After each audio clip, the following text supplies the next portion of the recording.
And we are live. Welcome to another edition of Not Mainstream, December 8th, 2017. And we are winding down the year, and it's been one hell of a week. It's just been one heck of a day. It has been one heck of a day. So much just came out today. So we won't have to get right into it. Let's start with fake news. Because this week and just a few hours ago, fake news sprung a leak with ABC, CNN, basically promoting this whole Russia collusion thing. Let's start with ABC because ABC was the keen fake news this week because of the whole inaccurate information they gave View host Joy Behar. Joy Behar. Oh yeah. Yeah. And so basically what ABC did was that it came out that Michael Flynn is pleaded guilty to lying to the FBI. And ABC said, well, candidate Trump instructed Flynn to contact the Russians. That was a load of baloney. Load of baloney. That was completely fake news. ABC knew that. They waited until 12 hours after they announced that to retract that statement. And it wasn't candidate Trump. It was President-elect Trump, which that's what President-elect does, is who instruct his incoming team to set up meetings because he's an incoming president. I mean, what Flynn did was not illegal at all. No. And I saw some fake news today from ABC News talking about Hope Hicks, who is like one of Trump's main advisors or something like that, being the FBI warned her about the Russians were going to contact her, but this was during the transition period. Yeah. And then even ABC News said she didn't do anything wrong. I'm like, well, if she didn't do anything wrong, why report on it? Exactly. I mean, all the news that's coming out was during the transition period, which is perfectly fine, perfectly acceptable. Perfectly acceptable. I mean, there was nothing wrong with that. Brian Ross, I mean, he was embarrassed, I'm sure. He's been suspended without pay for a month. And Joy Behar, she had to be embarrassed. Yeah. Because she's right. I mean, she goes, yes! Like I just won the lottery or something like that. Oh, my God. And then she did a half-hearted apology saying, well, it was a mistake. This wasn't fake news. Load of crap. It was fake news. Yeah, she claimed it wasn't fake news. Yeah. But she acted like she won the sweepstakes when that happened. I know. And this is just breaking. This is just breaking now. Contacted the Russians. Woo! And she threw her hands up and say, lock him up. And then the crowd chanted along with her. Oh yeah, they faked those chants either. Because I don't know how many people. Good. Yeah, like we got it now. Yeah. Oh man. And then another. It's no wonder that nobody watches these cackling hens. Yeah, that's what they are. Meghan McCain, who I'm not a big fan of, she at least stuck up for Trump a little bit. Yeah, I'm not a big fan of Meghan. I think she can do way much better than The View. To be honest with you, she needs to leave The View completely. The spew. Yeah. The big C word with a U and an N and a T and an S, all capitalized. All capitalized. Oh, yeah. What were you going to say, Jay? Yep. I was going to say, continuing on with the fake news theme, CNN botches a major bombshell alleging contacts between Donald Trump Jr. and WikiLeaks. Now, this has just happened. This has just happened a few hours ago. CNN misreported key details on an offer made to Donald Trump last year of a batch of stolen WikiLeaks documents. The story that CNN published on Friday and was covered extensively on TV was touted as first evidence that the Trump campaign was given the heads up about documents stolen from Democrats. The story appears to have been riddled with errors while also lacking key context. Perhaps the most jarring error in the CNN report is the date on which Trump Jr. was sent the email. The network reported that a person named Mike Erickson emailed Trump Jr. and others on the Trump campaign on September 4th, 2016, with a link to the WikiLeaks documents as well as a decryption key to access them. Continue, the email was offered. The email also offered access to emails that has been stolen from the Secretary to CNN. Now provided to Erickson sent the email on September 14th and not 4th, like they originally said. The date is significant because WikiLeaks released the batch of emails, stolen documents on September. So they received the day after WikiLeaks has already published it. Release of the DNC documents, which was published by Guccifer 2.0. And then it's very, very guess long. What? But again, this is why no one believes the mainstream media. So guess what? Fake news. Yeah, I mean, this would be a great transition for the book, Henry. Yes, I finished the book. It is excellent. I mean, it is. Matter of fact, I'm going to find the review of it. It's on Amazon. I wrote a review for it for Amazon on Amazon. Oh, sweet. The review that I wrote for it. Fake News by Mark Dice. But I mean, if you guys really want to know what they're doing, what these jackasses are doing, read that book. Here we are. Customer review. Important work, especially for these times. This book is absolutely recommended reading for the average American who only gets their news from the big three networks and cable and does not realize they are being misinformed, lies, and deception on a nightly basis. The 4Ds of leftism are in full display for all these propaganda agents. Deceive, deny, delay, and deflect. It systematically gives the reader a guide to seeing through the tactics of the fake news media and does it in an easy to understand and comprehensive way. I applaud Mr. Dice for writing and releasing this for the general public in a time when education is needed to counter the left's lies and deceiving of Americans. Kudos to the author of this book for a terrific and educational tome. So, wow. And you want to recommend this book? Oh, hell yeah. Yes. That's great. I recommend this book. Oh, hell yeah. Oh, hell yeah. I mean, that's my Lamestone Cole impersonation. Yeah. I mean, yeah, folks. If you really want to know, if you really want to see through the tactics of the fake news media, that's the book to get. Well, here's the thing: media has been lying to everybody since the beginning of time, and it's just taken now for people to really open up and realize that. Yeah, it's not just the but he covers more than just the cable news and the big three. Yeah. He also covers Wikipedia, YouTube, Facebook, Twitter. Those are the main. Those programs are very left wing and very leftist centered, and they will put out false information also. And of course, YouTube and Facebook and Twitter will. They will suspend they'll suspend your account if you're too conservative, or they will just ban you, just outright ban you. Yeah. I have a friend that at least censorship, Yep. I have somebody I talked to on Pal Talk. She's had her Twitter suspended. She may be back on it by now, but she was suspended for a while from Twitter because she's very strong as far as being very conservative. So,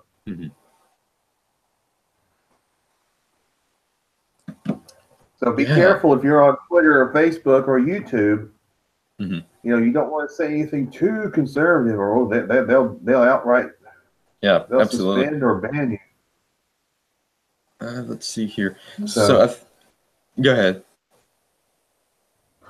No, I'm done. I was just saying they'll outright suspend or they'll ban you outright. Absolutely. I mean, we see that all the time with Facebook and Twitter and YouTube.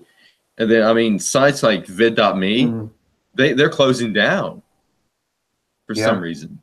And I think they might have gotten, scared because of the YouTube monopoly. Vid.me is being shut down completely. It's no longer going to exist. Yeah. Do they give a reason why? No, they haven't. I saw a video from Six Hexenhammer. He said that vid.me was shutting completely down. I think YouTube and Google has something to do with that. They may have, because vid.me was getting some competition between YouTube. So it wouldn't surprise me if Google and YouTube had something to do with that, because because Google and YouTube do not want competition because they can't handle the competition. If they have competition, then they'll have to revise and do all that, and they won't be the whole tech monopoly anymore. Yeah, exactly. But it's there are other that vid.me is shutting down. There are other channels that I do recommend on YouTube. Mark Dice for one. Six Hexenhammer, he's really good. Stefan Molyneux. Steven Crowder, definitely. Oh yeah, Steven Crowder. I love Steven Crowder. Paul Joseph Watson. Paul Joseph Watson, exactly, absolutely. Yep. Also, Terrence Williams is another good one. A friend of mine told me about him. He's really good. Yep. Oh, and a guy named Kevin Ellison, KE. He has a really good channel. He's very conservative as well. I got to check him out. The last two guys, they're back. So, which to the left, if you're black, you're supposed to be a Democrat. You're supposed to be, you're supposed to vote Democrat all the time. Yeah. Well, that makes them racist somehow. Yeah. Somehow it makes them racist. Let's see here. Another, I guess you can call it fake news story that happened again. So you remember Yearbook Girl for Roy Moore? Yearbook woman? She came out with Glory Red and the yearbook. She said that he signed the yearbook. Yeah. Well, she came out with an interview with ABC, fake news ABC, with Glory Allred on her side. She said that Mark Dice calls ABC always broadcasting crap. Oh yeah, I agree with that. I mean, we saw that with that whole Joy Behar debacle. But she came out and she says she did wrote in that yearbook. She says she wrote a couple of notes in that yearbook. Really? So yeah. So basically, let's see what. So Breitbart, and this is this is from the interview from ABC's Good Morning America. The woman Beverly Young Nelson admitted that she had forged a portion of what she still claims with no credibility is truly Ford's signature. The following exchange is crucially important if you are to understand how dishonest the Washington Post is. And this is an excerpt from the interview. ABC reporter news Tom Lamas. What kind of name is Lamas? Beverly, he signed your yearbook. He did sign it, she replies. And you made some notes underneath? Yes, Nelson admits. The notes underneath she references are the following. December 22nd, 1977, Old Hickory House. Can you still hear me? Yes, I can hear you. I'm just listening. Okay. All right. Now, this is why it is so important. 1, the forged portion was used to back up Nelson's now discredited claim that Moore assaulted her as a 16-year-old.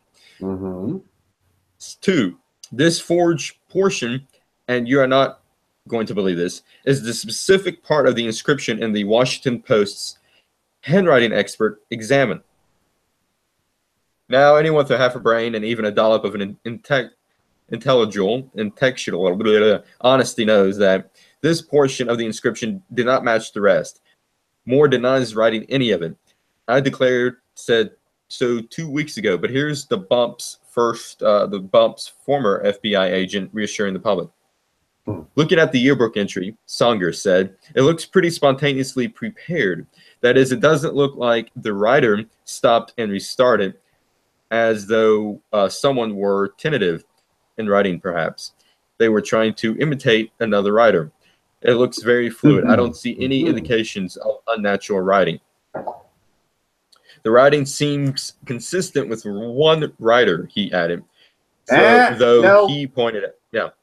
We're here. My cat. Trying to jump up on something I don't want to jump up on. Though he pointed out the old Hickory House and the second date appeared to be different stylistically, though he needed a sample of Moore's hand-printed writing able to determine what was authentic. Not only another black eye for Bump, the Washington Post, and all of the mainstream media, it is another black eye for the FBI that is increasingly seen as a partisan mob of secret police working hand in hand with corrupt media to overturn elections. So she basically admitted she forged some of the handwriting, not all of the handwriting, but still it's to discredit her. It's damaging to her case. It really is. It's very damaging. And plus, here's the thing: they're not releasing the yearbook to see through a third party of an independent handwriting expert. They still not doing that. Yep. Well, I mean, that indicates, hey, that she's got something to hide. And of course, Gloria Allred, that ambulance chasing bitch, and there's something. She's something else I can't say on this show. The same word that I spelled out earlier tonight. Yes.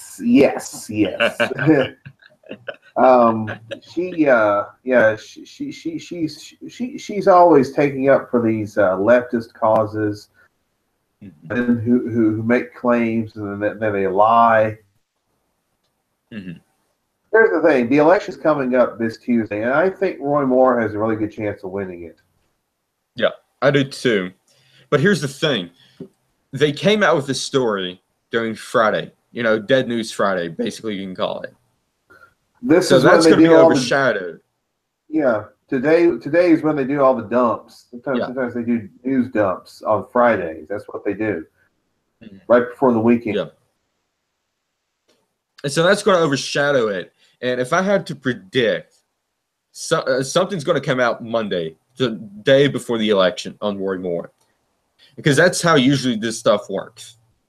They do, like, you know, a couple of weeks before the election, come out with all these, you know, women that says they were sexually assaulted by whoever, and then they you know, do the Dead News Friday and, you know, drop a bombshell that discredits these people, and then Monday they come out with another story right before the election. So I wouldn't be surprised if something comes out on Monday on Roy Moore.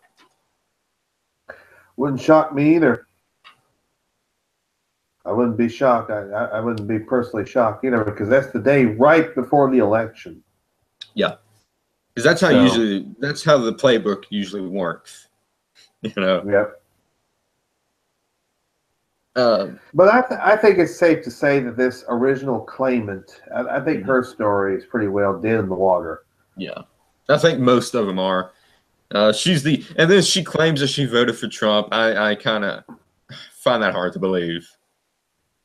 I really do. I kind of find that hard to believe. That to me does not jive. That just does not jive at all. Yeah. Yeah, because it does. It's like I think she's making that up. I really do. Because, like, who you know is accusing someone of sexual assault, and they say, "Oh, I voted for him. I voted for Trump." And, hardly anybody does that. Apparently, she does that for some reason. But going on with this whole anti-Moore, you know, stories and all that, a new report came out that a never-Trumper, ex-Jeb Bush staffer admits planning anti-Roy Moore story in Washington Post. I saw that, and I'm not surprised by it. Yeah. A Friday Big League Politics report claims that Tim Miller, a Republican operative prominent in the Never Trump movement, helped pitch the Washington Post story in which the first allegations of sexual misconduct nearly 40 years ago were made against Alabama GOP senatorial nominee Roy Moore. Mm-hmm. And there's a text. There's texts between Tim and someone else. Maybe the report contains screenshots of what is alleged to be text messages between Miller and conservative publisher Charles C. Johnson of GotNews.com. Miller insulting Judge Moore's fitness for office and bragging about how Beth is good to work with. He is implying to be referring to Beth Reinhard, one of the two authors of the original Washington Post story. Well, see. Now the GOP is working. You know, that's proof right there that the GOP is working against Roy Moore. Mm-hmm. And then let me read some of these text messages. He's too conservative for them. That's the problem. That's the issue they have with him. Mm-hmm. Absolutely. Let me read some of these text messages because this is surprising. So I guess Charles is the one in the blue. So I'll say Charles. Great work, Tim. Up in a smiley face. Told Bannon something was off with Moore. That was what Charles said. And then Tim replies, "You think? LOL. Didn't take a psychiatrist to figure that out."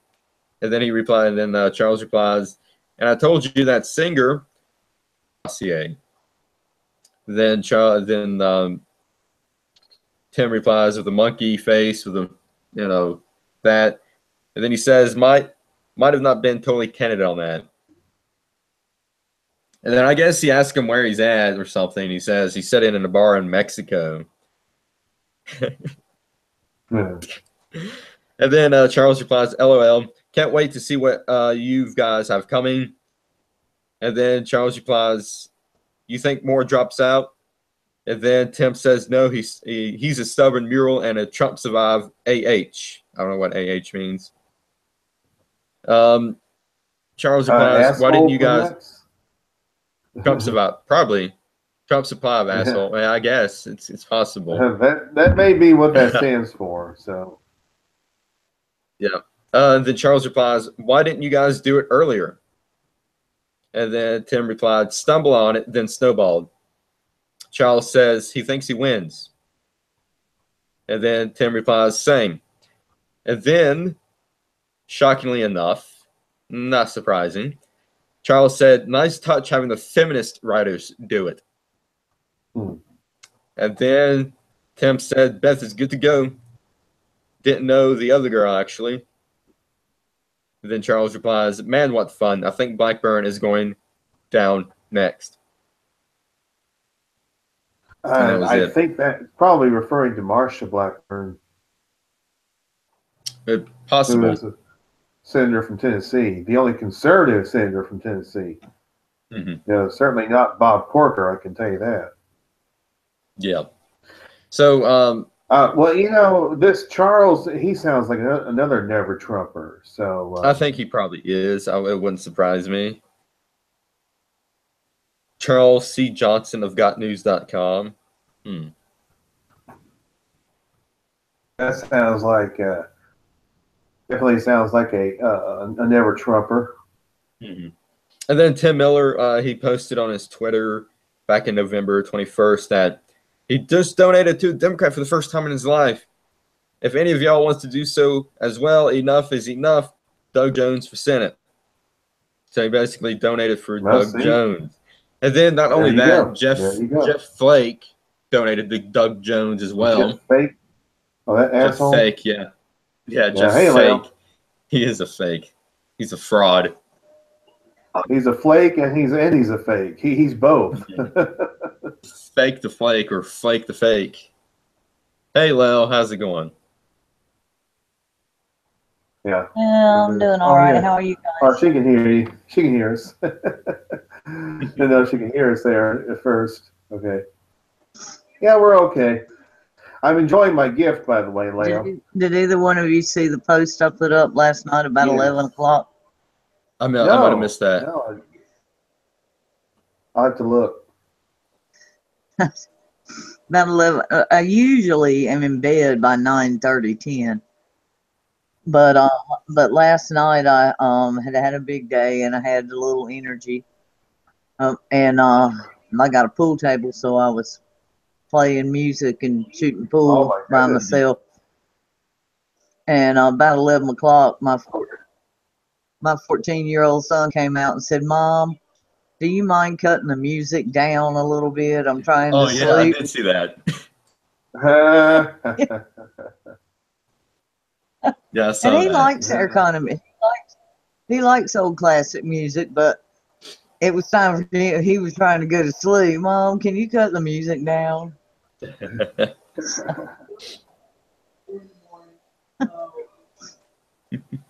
Now he's talking to me from the bedroom saying, "You don't have stuff to do in the morning, so."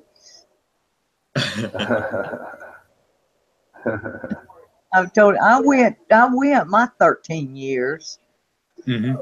Okay, exactly. I'm sorry. I just exactly, you know, I thought it was cool. It.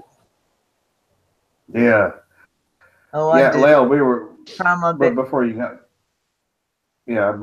in, we're talking about a former operative for Jeb Bush sent some texts to a so-called conservative reporter referring to being very anti-Roy Moore. So, yeah, he planted the whole Washington Post sexual assault stories. Yeah. Basically. So. Well, have you ever? I posted. I post him fairly often. Have you guys ever heard of Darren Knight? Yeah, from InfoWars. He does the Southern Mom. He like puts this up, and he's a comedian. And I don't think I've ever heard of him. He's on. Go to my page sometime when you're bored or whatever. There's always, if you scroll down, something or another from him. He's funny as hell to me, but he's from Alabama. Okay. And he once in a while, he's never really political, but once in a while he will do a thing just as himself, Darren Knight. And he said that they had Roy Moore a long time, and way back to when he was a lawyer or just a local. And he really did not care for him. There was a lot of stuff in his past, not like this, but just some odd and end things that didn't add up or whatever. And he said, and the dude doesn't seem liberal. I don't know if he's quite conservative or kind of down the middle of the road. But he won't pull in for the other guy either. But he said, he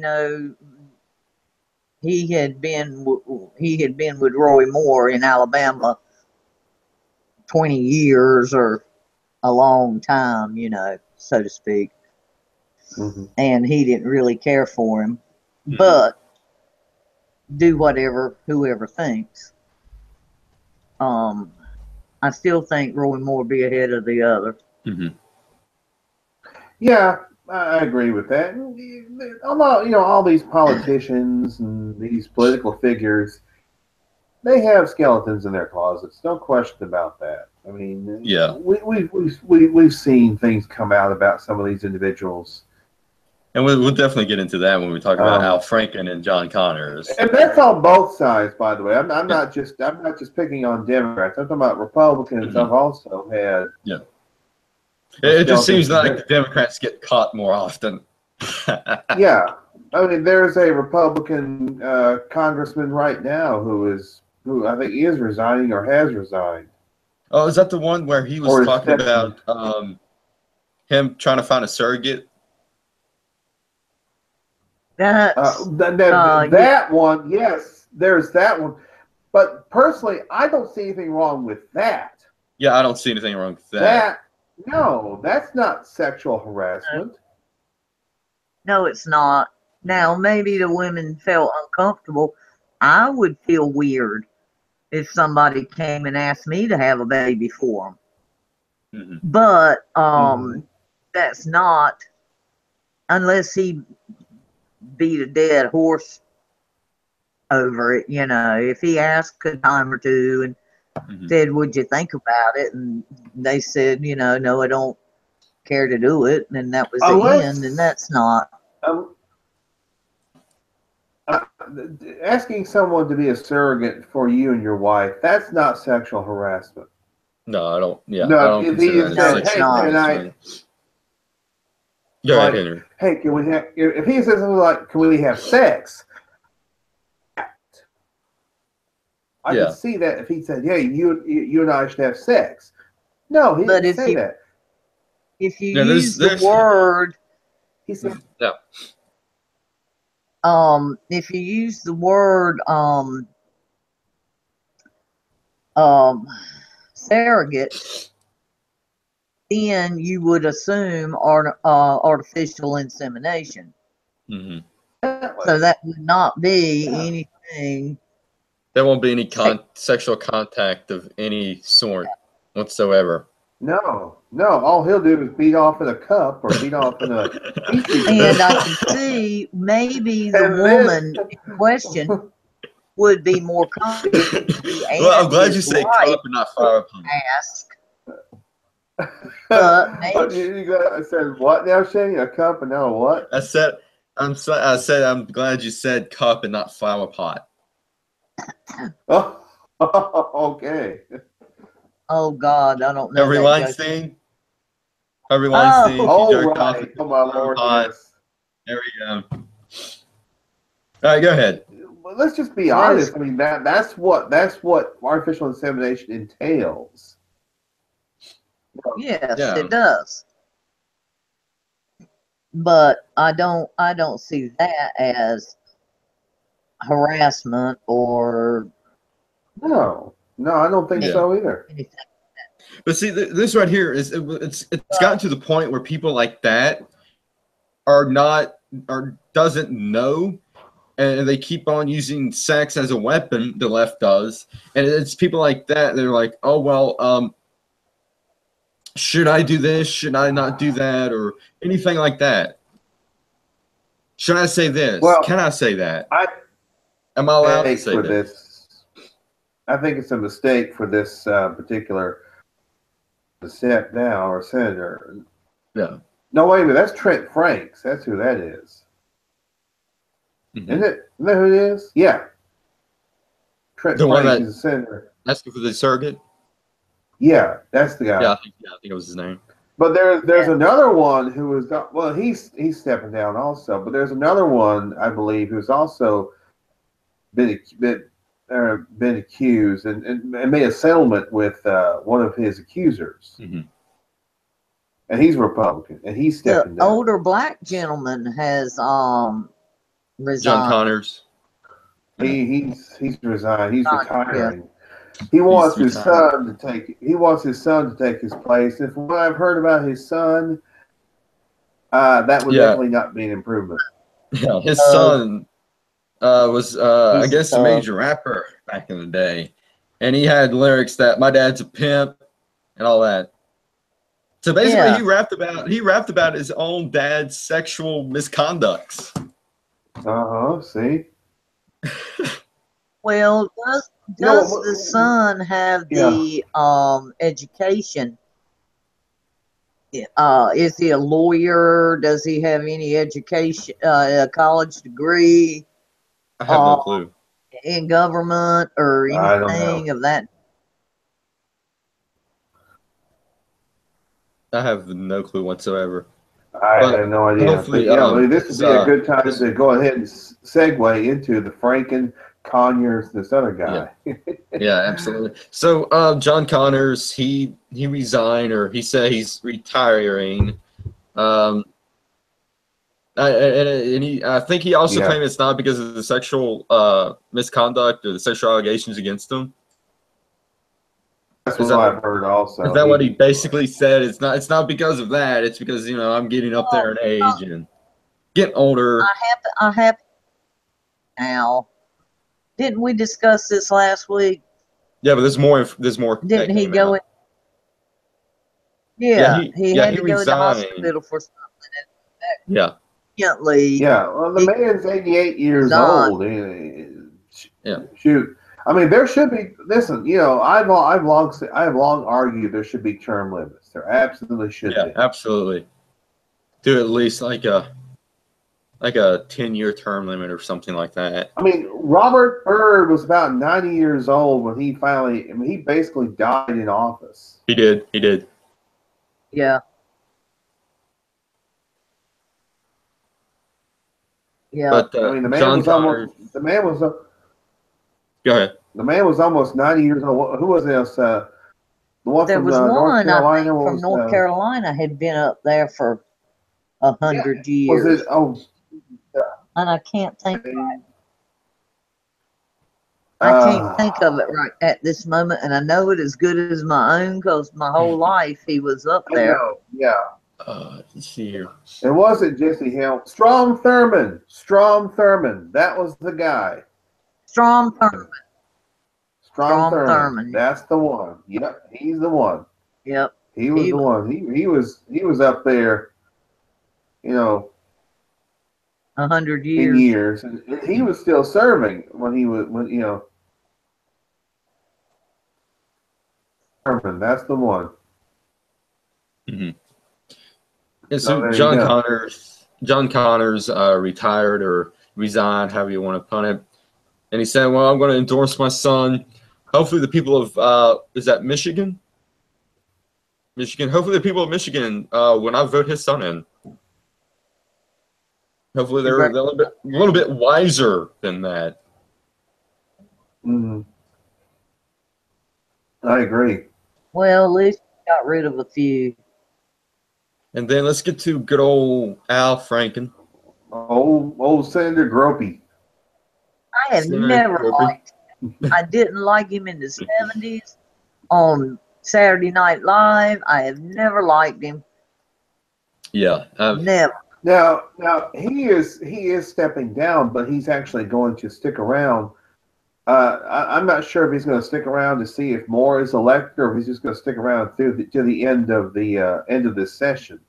There's a running joke. I was watching Real News with David Neidl with the InfoWars earlier this morning, and he had like a Twitter poll saying, why is Al Franken sticking around? One of the options was so he can grope people at the local Christmas party. Yeah. Well, yeah. But he said he's going to step down in the upcoming weeks. Whatever that means. He doesn't remember it that way. Of course he does. He is going to step. I mean, he is going to step down. He's just going to wait around a little bit. Here's the thing. He used his time. He didn't even apologize. He took a pot shot at Trump and a pot shot at Roy Moore. And I'm like, yeah, well, he dude, did. The difference between you and Trump and Roy Moore is that there's actually photographic evidence of your groping. And Roy Moore and Trump, there's not enough evidence there to support that claim. Right. All we have is oral testimony about Roy Moore and Donald Trump. Mm-hmm. And that is what we have on them. Yeah. What we have on Al Franken is photographic evidence. Mm-hmm. Left says, it was just a sketch. It was part of a sketch. I did this. I did this. But there's no other evidence of it, just like when a woman says he did that. Mm-hmm. There's no evidence. But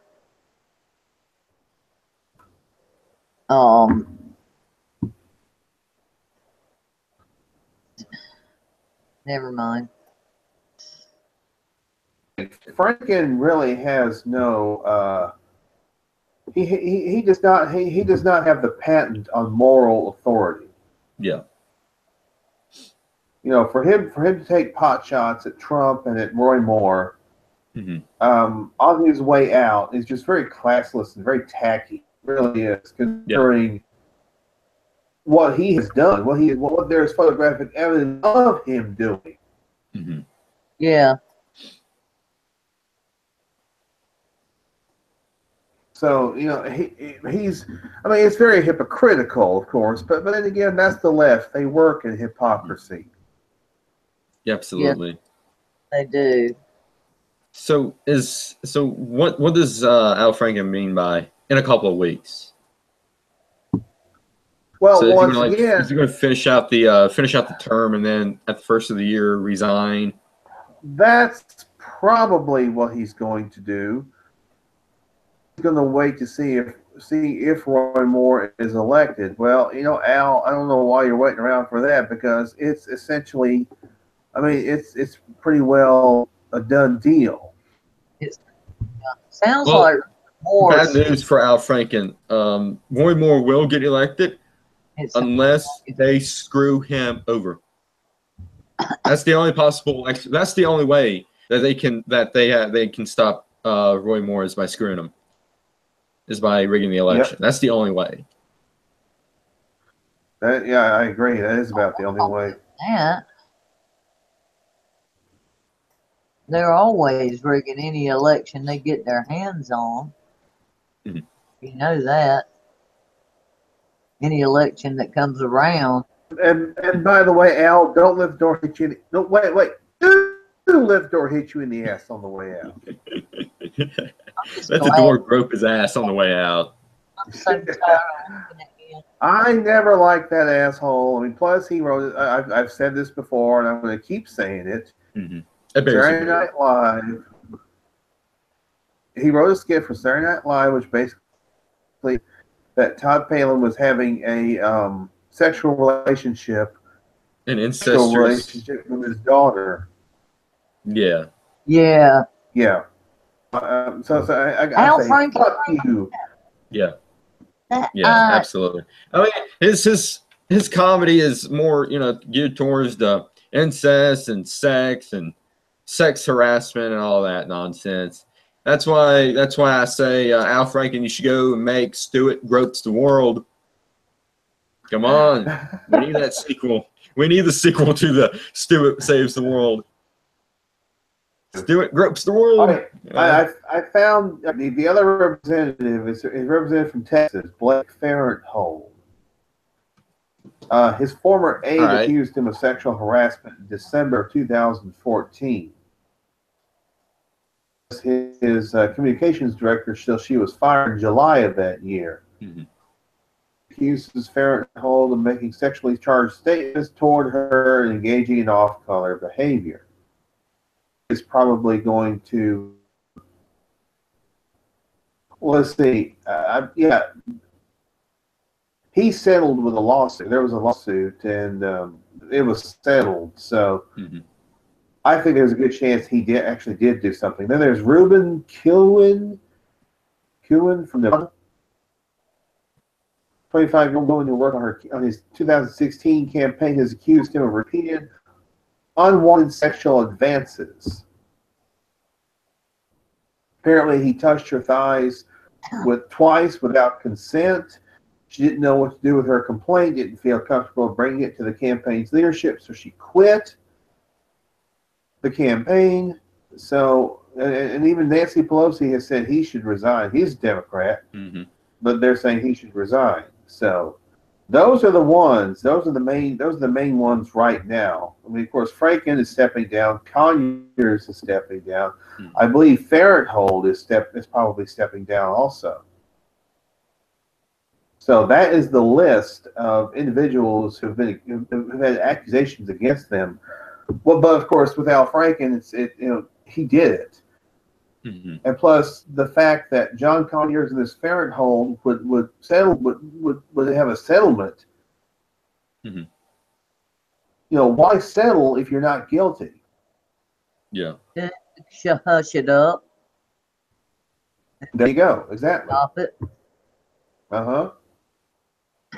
That's my sentiments exactly. My thoughts exactly. I mean, why settle unless you're not guilty? Just to hush it up and not stop it. It doesn't look like you're gonna win, or you'd rather just not have 8 or 10-week trial on the news. Yeah. And if the government's gonna pay for it anyway to pay the woman off, then it ain't coming out of your pocket. It's like with all the Johns that came out of taxpayers' dollars. Yeah. They all. Yep. See that's the part that's going to piss off average Americans. It's like, we are paying for this crap. We're paying to settle these lawsuits of these Congress people. That's not what we're supposed to be paying for. We're not supposed to pay for that crap. Absolutely. No, we are not. We're supposed to pay our taxes for roads and schools and that type of thing. Yep, exactly.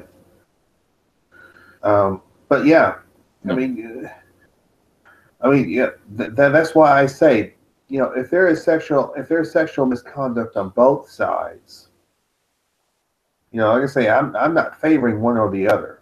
Well, there is on both sides, I'm sure.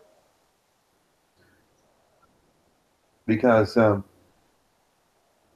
wrong. See, when it happens, when a Republican does something wrong, they'll step down, and our party will the Republican Party will shun those people, and rightfully so. Democrats, on the other hand, they stick together. Yeah. They even if the individual that is stepping down, or no, the Democrats don't demand that these people step down. Write it and yak and yak and yak and run them down and make as big a deal of it as possible. Well, look, the Democrats, I think they kind of formed a clique. Yeah. Formed a wall, you might say, around Al Franken, around John Conyers, around those two. I agree with you, because it seems like they try and cover up more than they do. Yep. They cover it up. They do. They do their hardest to cover it up. Like Hollywood. The ultimate example of Democratic cover-up, Bill Clinton. Yep. But the thing is, not impeached for a blowjob. He was impeached for lying under oath. Yeah. That's what he was impeached for. But wait. Remember what Hillary said. That's been litigated, and that's in the past. Oh, speaking of Hillary, there is an older video of the interview with she and Bill. And they're sitting there talking, and she was talking in a fake Southern accent, even though she's from Illinois. Yeah. All of a sudden, this light falls down behind them, and they just barely get out of the way. The other week. Oh, I got to see that. I missed that. I have to watch that. Mark Dice said, "That's a sign from God, Hillary. Stop lying." We got some Hillary news. Going back to Al Franken real quick. Al Franken, in his statement, he didn't apologize at all.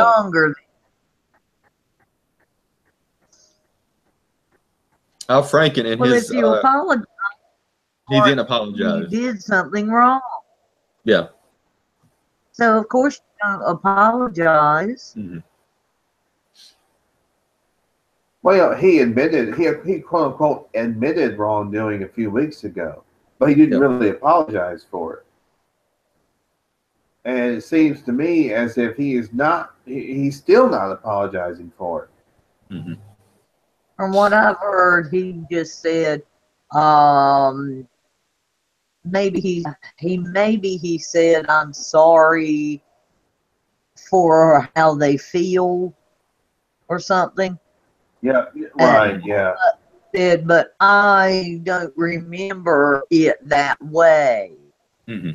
Well, that's so just kind of a half-assed apologizing.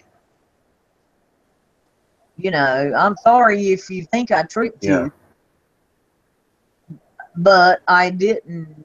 And I did trip you, but I didn't intend to trip you, or you know, whatever. But it's not a real apology. He don't give a crap. But you can look at him and tell. But you know, he is a. And Roseanne had a comment about Al Franken. She basically said that he's blaming Trump for him being a pervert. Yeah. I like that. Man has come back a long way. I am starting to like Roseanne now. Man, I'm starting to like her. I do. I mean, at first, I could not stand the woman at first, and now she's. I know. She's just grown on me. She's grown on me. Roseanne, please run for office. Please run for office. Yeah. The revival of Roseanne is coming next year. Well, Dan's going to be on there, and I've kept up with her. Yeah, Dan's going to be on there. And read things about her, and there was a long time that I really liked Roseanne Connor on the show, but I didn't care for Roseanne Barr, you know, that much. But I always loved the show. But I think now, from what I've read and watched and seen, I think she started out blue collar and conservative and got to California and had to go liberal and went liberal. And now she's got enough age and experience on her that she is gone back to her roots. I think at the very least she's very libertarian. I think at the very least she's very libertarian. I would agree with that. Yeah. Yeah. At the very least, but she likes Donald Trump. She likes President Trump. Yeah. Yeah, she gets it. And she's one of the few celebrities that gets it. Yeah, exactly, Shane. Yeah, I agree. She does get it. Well, she came from poor folks. And I think, and I know she's not poor now, but she's not in the limelight. She doesn't need Hollywood. She doesn't want to work anymore. And if she does want to work, to do a show or something, she could. She could do it herself. Yeah. She doesn't need them anymore. Yeah. Yep. I would love to see Roseanne do a podcast. She didn't screw over her career like Kathy Griffin did. No, absolutely not. Absolutely not. Enough. Let's see here. Going back to Gloria Allred for a moment. Breitbart posts that if Gloria Allred knew the Uber note was forged, she may have violated California bar rules. I hope that they find out that she knew. Yeah, God, I love her. Please. Lord, please. Let's have a Christmas miracle. Keep these Christmas miracles coming. Yes, Christmas miracles coming. This bar, Gloria Allred. And her daughter too. Because the chick admitted that she reworked or added to or revised the yearbook. Yeah, she says she added a few notes in it. She, added a few notes in it. Yeah. Basically, she formed it. He is. Let's see here. Gloria Allred. Top news, he's doing a tonight. I think that's happening right now as we speak. Trump doing a rally in Pensacola, I believe. Yeah, that popped up throughout the night. Yeah. Yep. Yeah, he's on in Pensacola, Florida. Yeah. And I heard on my local. Go ahead. I'm sorry, Shane. I don't assume President Trump's gender. All right. Don't misgender our president.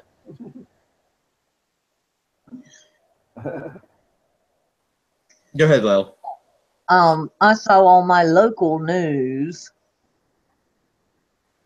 tonight, which I get CBS and NBC. My local news is, you know, here in town at a little place, but it's backed by NBC or CBS, so there's going to be a liberal slant. In fact, I wrote them a nasty note one time telling them, I don't remember what the situation was, but it was one of those where the senator, the governor, the whatever had really done nothing wrong, and the big media had turned it all the other way. And I wrote them a letter about it, and I said, you know darn well he did not this, yet you reported, and it pisses me off. And they wrote me back. The local station wrote me back and said, we are owned by NBC. And therefore we have to report what they say, you know. But anyway, they have to follow the orders. Yeah, I mean, we get our local stuff, but then the national stuff is what they get from NBC, ABC. But I heard tonight on my local news even that the unemployment rate is the lowest it has been in 12 years. Yeah, I saw that too. Years. Yeah, gee, but let's see. Who was president 12 years ago? It was Bush. Bush, yeah, the globalist. He was going out. Obama was coming in. 8 years, 12. I can't remember, but anyway, it's the lowest. It was the unemployment rate is the lowest it has been in a good number of years, and the stock market is higher than it's ever been. Oh, but God, Trump. Yeah, but you know, the stock ruined the United States. Oh my God. The stock market took a bit of a plummet when that fake news was announced last Friday. Yeah. About the whole thing with Michael Flynn. And see, that's just an example of what fake news can do, is to tumble the stock market. So you know, if the establishment wants to control the stock market, they can just put out a couple of fake news here and there, and it'll go up and down however they want it. Why are they that sick and demented to want to do that? It's a power thing. To America. It's power. They want the power. I know. They want the power and they want the control. If Brian Ross was working for, let's say, a Fortune 500 company, and he made a mistake, but see, this wasn't the first time he'd done this. This was not the first time he reported fake news. His ass should be out the door. Yeah, he should have been fired. Yeah, absolutely. I mean, yeah, like you said, that's what I heard too. This is more than one mishap, and this was a big mishap. It caused the stock market to almost crash. They keep giving this guy chance after chance after chance. No. And any other company, they would not have given him this many chances. And then they blame anything on Trump. They blame it on Trump. Well, that's what the left will do. They'll say, well, this is Trump. And if they do fire Brian Ross, he'll probably, get a job at CNN. Both of you. Am I breaking up? It's probably this weather. It's really cold where I'm at. It's cold and rainy where I'm at. I don't think we got any snow or ice.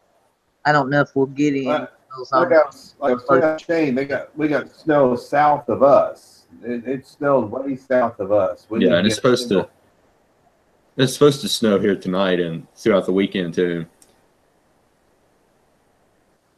But like I was saying, I mean, this guy, if he was working for any other company, like a Fortune 500 company, and he made 3 or 4 errors, I mean, shoot, they would have probably fired him out the second time. Yeah. Yeah. Yeah. What the fake news does. Mm-hmm. This is they want to control the narrative. That's their goal. They want to control the narrative. Mm-hmm. But they can't anymore because they got Twitter competing with them. They got YouTube competing with them. They got Facebook competing with them. And that's why Twitter and YouTube is getting together and censoring these people, censoring the alternative media so they can start controlling the media again. So they'll be able to control. And Google is part of that little cabal as well. Google. Yeah. They are, of course, they're part of YouTube, but all of that is they're all together in that where that big tech monopoly. Yeah, and they're pushing the leftist train of thought. Yeah. Now, like I think it's Gab. Yeah, Gab. Gab. Yeah. The program. Yeah, Gab, a social platform, social media platform. They encourage free speech. Yep. Whereas if you post the wrong thing on Twitter or Facebook or even YouTube, guess what? You're either suspended for an indefinite amount of time, or you're just flat out banned. Okay, we got an update here. But they will let leftists stay on their platforms. And they let leftists say whatever kind of bizarre crap they want. Update, Shane. Trent Franks. This is through posted by Drudge, linking to AP, and they said an ex-aide, Frank, offered them to carry his child for $5 million. So basically, Frank offered $5 million to an ex-aide to be a surrogate. So, well, once again, they said the congressman repeatedly pressed her to carry his child. At one point, offering $5 million to act as surrogate. So, surrogate. He didn't come on to her. Yeah. I'm thinking the whole doing that, repeatedly asking him. Take it or leave it.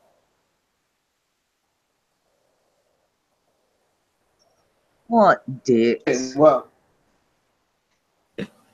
so he tried to pressure her to become a surrogate. That's not to say that he sexually harassed. That's not sexual harassment.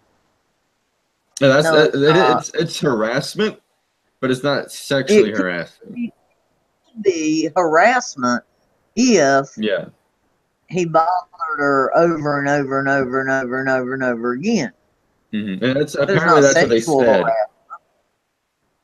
That he repeatedly asked her and then, basically bribed her to do it, which would be $5 million. I'd have done it for $5 million. You hear that, Trent? We got you surrogate. No, it's too late now. I'm 51 now.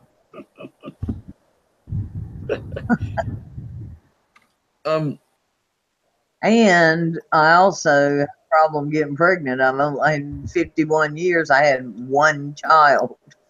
So we thank God for him. Yeah. But to me, it would be darn. In fact, my sister one time about possibly being a surrogate for her. And and at that time I had not had a child myself with my husband yet, and I love my sister. I'd do anything for her, but she had two, and I just couldn't see myself giving one, the first one I gave birth to somebody else, even though it was genetically theirs, you know. And some women are very generous and can and will do that. I don't know if I could. Yeah. But, you know, it's too late now. Either way, but I only got my one, and we decided we'd keep him. And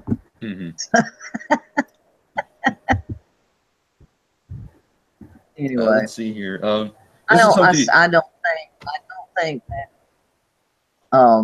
think that's sexual harassment in any way. I agree. Move on, Shane. Okay. Yeah. No. Yeah, I don't think it's sexual harassment. I think, you know, like I said, it could be harassment if he can constantly does it and she still says no. So maybe that might be why he might be, you know, resigning because of that. So it could be harassment, but I don't think it's sexual harassment. What constitutes sexual harassment for me is like, you know, touching people and groping them and everything, and they don't want to be touched and groped. That's sexual harassment. Backing them into a corner. And I've been sexually harassed through my life several times at least, and it ain't fun, it ain't great, but you talk your way out of it and you stay the hell away from them. That's how I dealt with it. You know, so, and unfortunately, none of them ever got rich or famous, so there's no recourse for me to sue. Yeah. They're all just bums. You know, so damn it. You know, couldn't one senator in the bunch? I'm just joking, but you know what? You know, I've been through it, and it isn't fun. It's scary.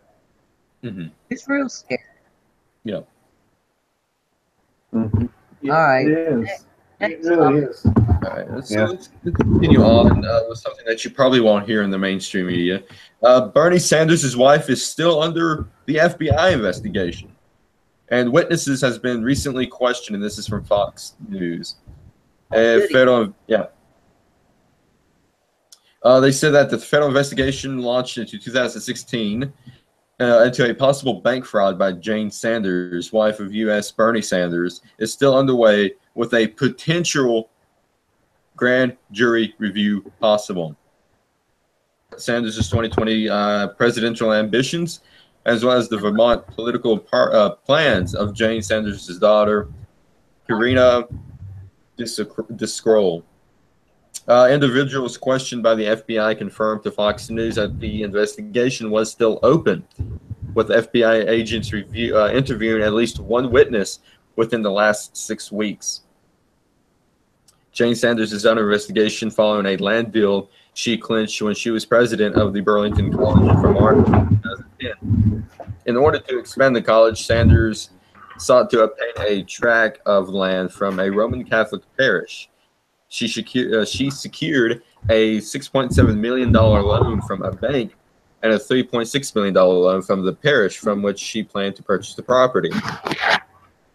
But she resigned in 2011 amid allegations that she purposely inflated and made up the amount of money donors pledged to the school and provided incorrect information to a bank to get the loan. Multiple individuals who were listed as college donors have since come forward denying these commitments.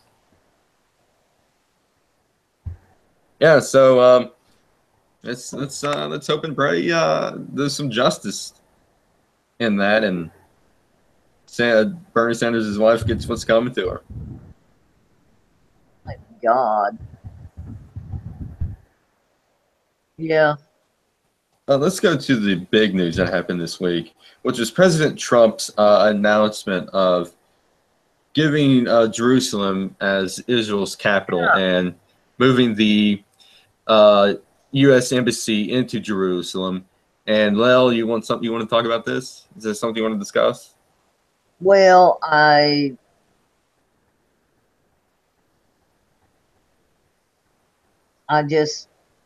think it's great.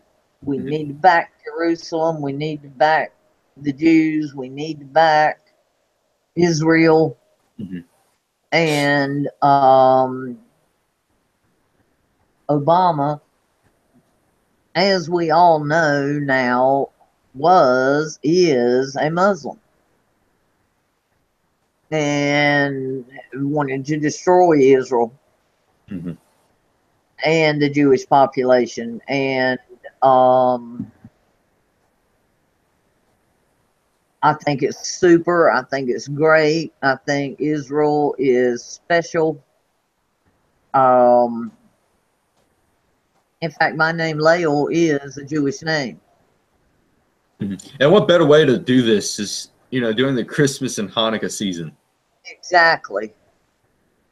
I mean, I'm not Jewish, but my name's in the Old Testament of the Bible. It's a biblical name. And it Israel. My name is Lael.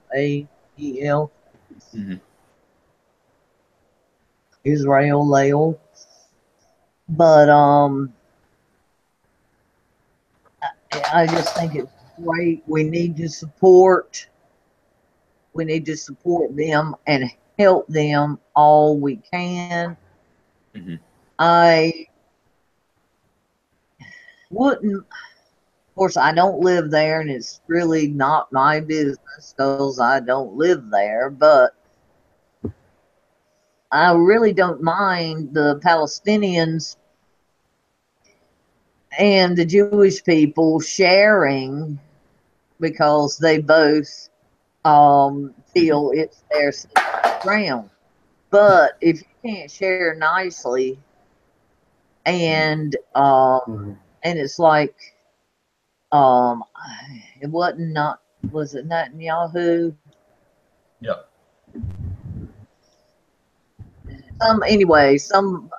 Somebody said a while back, if you took the guns away from Israel, there would be no more Israel. If you took the guns away from the Palestinians, there would be peace. And that makes great sense to me. And the Palestinians can yell and gripe about the Jew aggressors, the terrorists, and the Jewish people just want it.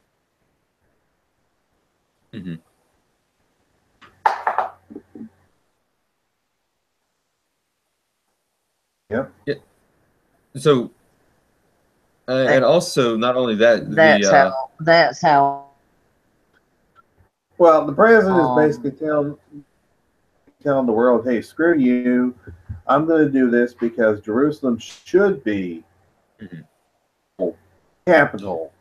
Yeah, and plus, not only that, it was been, in the works since like what, the 90s. It rose up. Am I still here? Yeah, you're here. There, Oh, okay. Henry. Go ahead, Henry. What I was saying, I'm basically done with what I was saying. Like I said, Trump was basically saying, you know, screw you to the.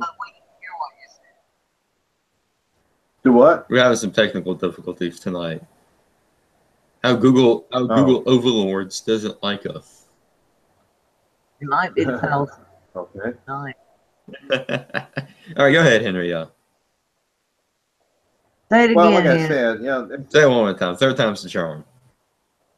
All right. Said they're basically saying screw you, or he's saying screw you to the rest of the world with this. I mean, actually, of course, I applaud the president for doing this. Yeah, me too. I absolutely agree. And also, not only that, the Czech Republic announced it recognizes West Jerusalem as Israel's capital. But here's the thing. There's been so much backlash because of this, and I cannot understand or figure out why. The left, for some reason, hates it. The terrorist hates it, which is, you know, a good thing, because if the terrorist hates it, then it is an excellent thing. But I'm not sure. I don't understand why there's such a backlash because of this. Maybe you guys might have more information on it. Because the majority of the world has turned against the Jews and gone with the Muslims.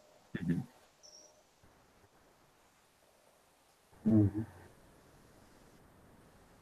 What? Think about how much of Europe has been overtaken, how much of the United States, how much of the world, and they don't want to hurt anybody's feelings. Yeah. They don't want to make the Muslims mad. Well, this is going to make the Muslims mad, and Trump don't care, and I don't care. Yeah. Yep. My God is my God, and the Israelites are his chosen people. And just because we don't believe quite exactly the same thing, we mostly do, and we want peace. The Muslims don't. The Muslims want to make the world, the entire world, catastrophe, because then they think Muhammad's going to come back. And Muhammad ain't coming back because Muhammad ain't a real being anyway. He was a sorry SOB when he lived, and he's even sorrier now. Is your cat playing with something? Sorry. He's knocking stuff down. If you get feedback from that, oh, Shane, that's fine. I'm sorry. No, that was Henry. His cat's messing around. No, I mean, if you get bad feedback from people from what I said. Oh, that's fine. This is the First Amendment show right here. Freedom of expression. Yeah, don't worry about it. You're fine. Known this for a while. Yeah. But yeah. Say. It's, hey. Ty, hang on a second. I'm going to kill me a cat. Breaking news here. And he's getting ready to kill a cat. Dog's laying here just quiet and sleeping by mama. Get your cat under control there, Henry. Yeah. But yeah, I mean, what better way to ring in the New Year and Christmas and Hanukkah and all these other holidays than by saying that, one, Jerusalem is Israel's capital, and we're going to move the U.S. embassy there. Right. And I think this is going to be a great change. And even though they're protesting it, the Palestinians and all that mess, they're protesting it. But I think it's going to come out great in the wash. I think we'll have to wait and see. Protesting, and I'll tell you what, there's millions. Most of them are terrorists anyway. Don't care either. We are behind Jerusalem. We are. I mean, course, I see nothing wrong with what Trump is doing. Yeah. At all. No. He's trying to build back our solidarity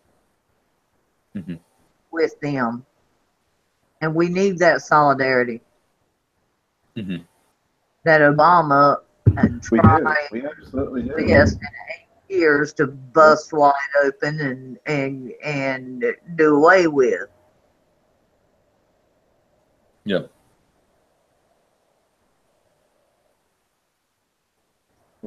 Yep. Exactly. Because Obama is a Muslim. Let's see here. What else? What else went on today?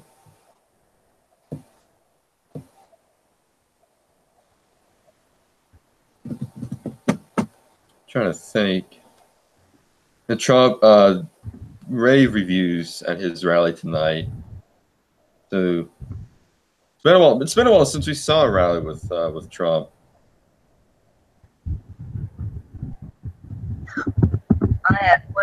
There's things pop up, and I haven't watched anything lately. I'm happy with what he's doing, and I watch a little something here and there, a little video here and there. But he's fulfilling promises. The job rate is up. The stock market's up.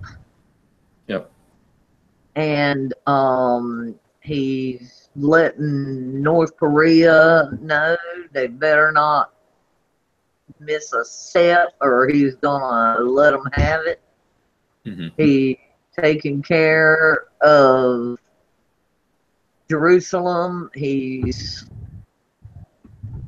working all over the world to help and get things be better and do better, and I'm thrilled.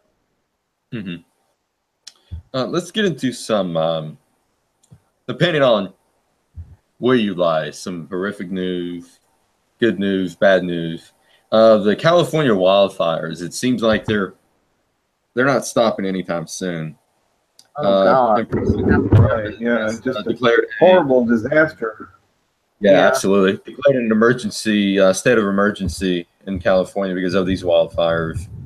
It broke out December 4th, and they continue to cause massive damage in the state.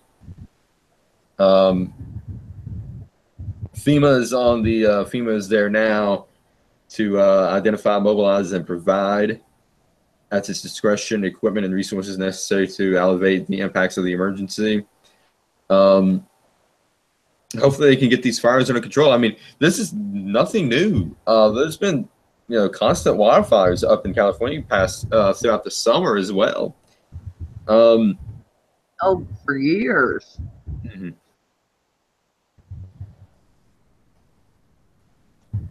So hopefully they can get those under control. I have something to say on it. And also, not only that, I think they had 46, 48 earthquakes this past week. I know there's been a bunch lately in all different parts around. California, shake and bake USA.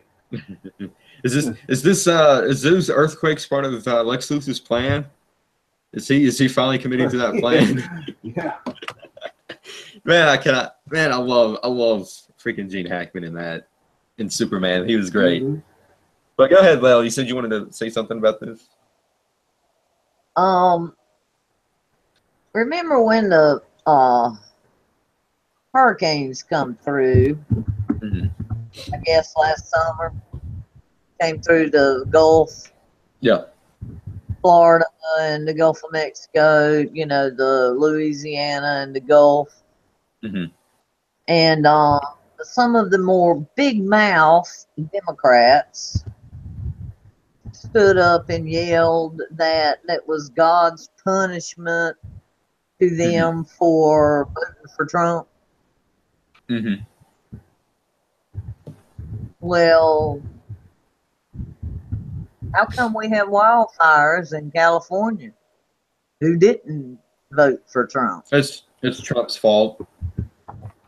He went to the woods and set it on fire himself. That's what the fake news will tell you. And I don't mean I really don't mean it disrespectful. I pray for everybody in the way of the fires, the firefighters. I hope that they can get it contained. I pray for all of them and wish them all well. But my point is, when it happens in California, it's Trump's fault. But when it happens in the Gulf of Mexico, God did it to punish you for voting for Trump. What in the what kind? And some people on the left is basically blaming Trump because of these wildfires. They're saying, "Oh, it's because of Trump and his anti-global warming stance, and global warming is causing these fires. Global warming has nothing to do with these fires." Usually, 9 times out of 10, these fires are usually caused by reckless people who goes camping out in the woods and doesn't push their campfires. Or lightning strikes. There's always been fires. Look in history and see as far back as recorded history how many fires have been in the Northwest. Or the North, or the West in general, or the Southwest. It's a fire type area. Once it gets started, it just goes and goes. We have them here on the East Coast in the mountains and stuff sometimes. It's nobody's fault. It's not global warming. The globe may be warming, but it's warmed and cooled for millions of years. Millions.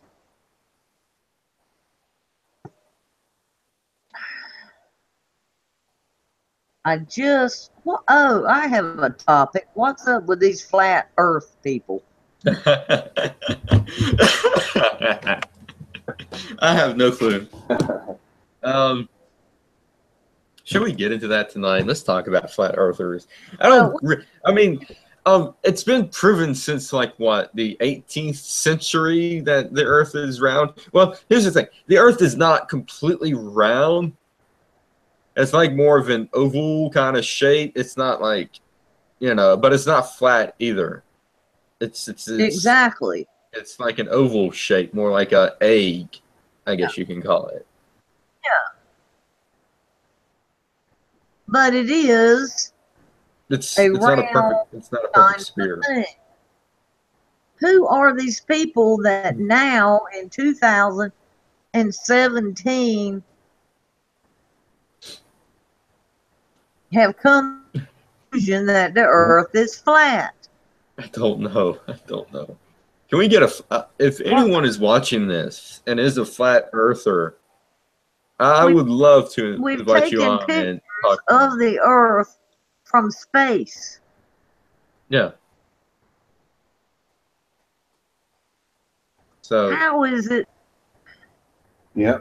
I haven't really read up on what they have to say because, for the most part, their view is that the land is flat and there's the buildings it's some kind of theory like that because the land is flat and the buildings is upright and all that. It's that's why it's the earth is flat, which I don't see that.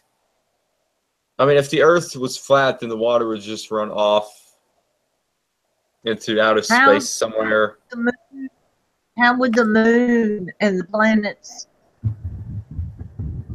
that we know go round and we recognize them every night moving? And the thing about the flat earthers is that they say the earth is flat, but does that also mean Mercury, Mars, Venus, Jupiter, the moon, are they flat as well?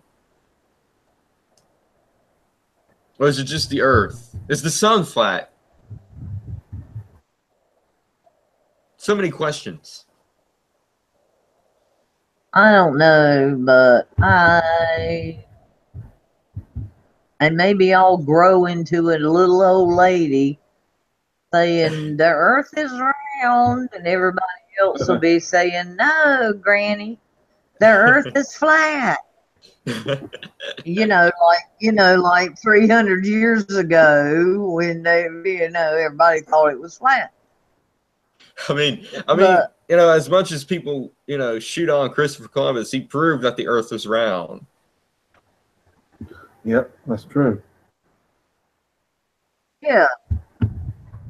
All right. That just popped in mind. It was something that I had been wondering. I don't get it either. If you're a flat earther, we're not knocking you. It's just why? How did you come to that theory of realizing that the Earth is flat? That's my question. Yeah.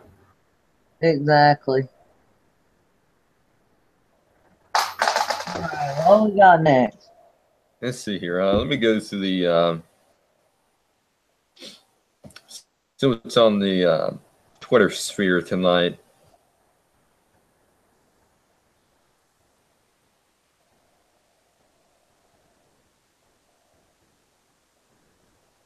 Good grief.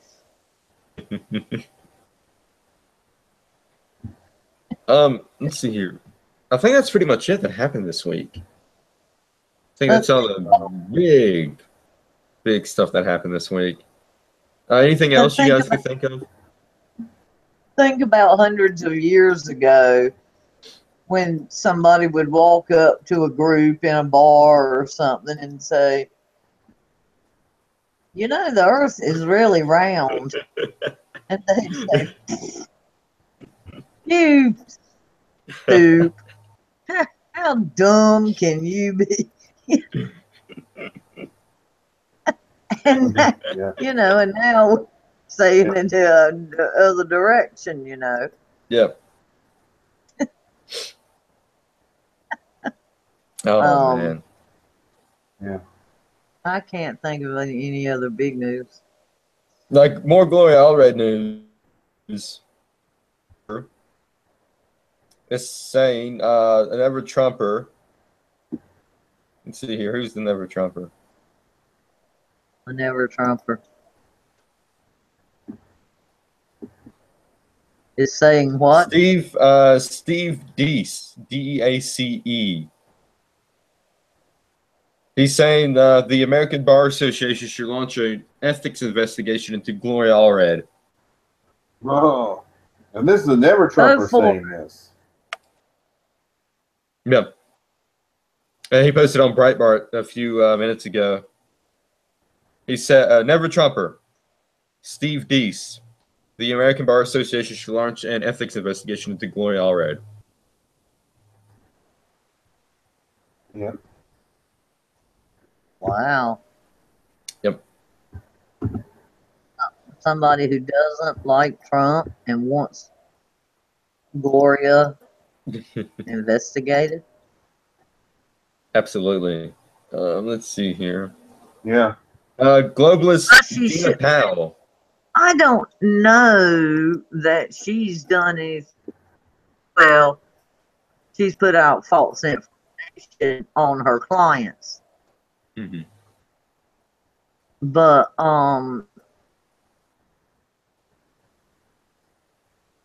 would that fall on her? Yeah, that would fall on her. Her client? Because she's the one that did that.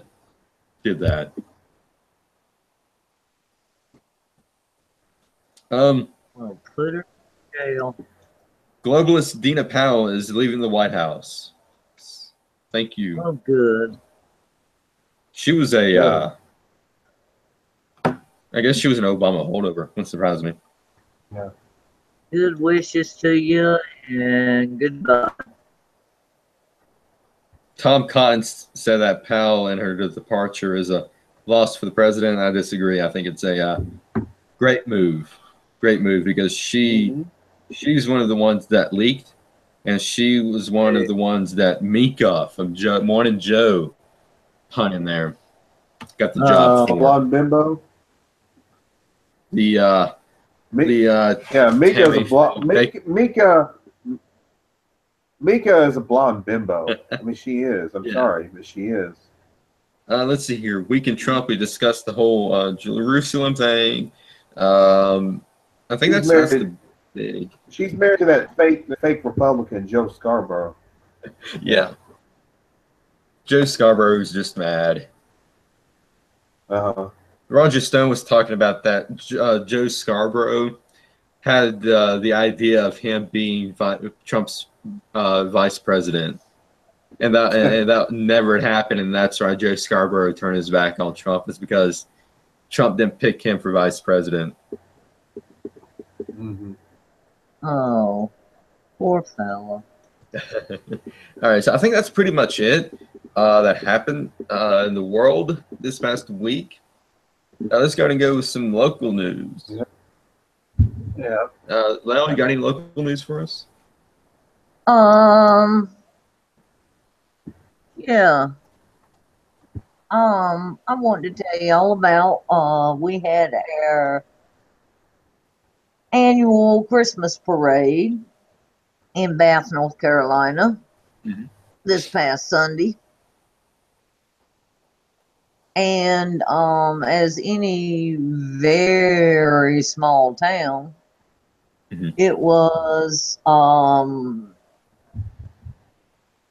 tractors, boats being pulled by big trucks, and semi trucks, locals, and the Girl Scouts and the Boy Scouts and the cheerleaders and the local stuff, local businesses, and it was a good parade. Lasted about an hour and a half. Horses and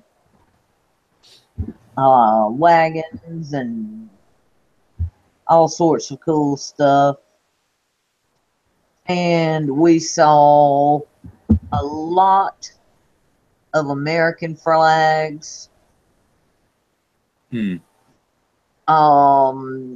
blacks and whites, POW flags, cool on big damn cool motorcycles, Harleys. Ooh, sweet. And everybody, black, white, red, and yellow, stood together on the sides of the street, and they threw candy, and we all picked up candy and gave it to whoever little youngins was around us, and everybody got along, had a wonderful time, loved each other, Merry Christmas, and it was just American. Everybody was in sync, happy to see each other, loving America, loving Christmas.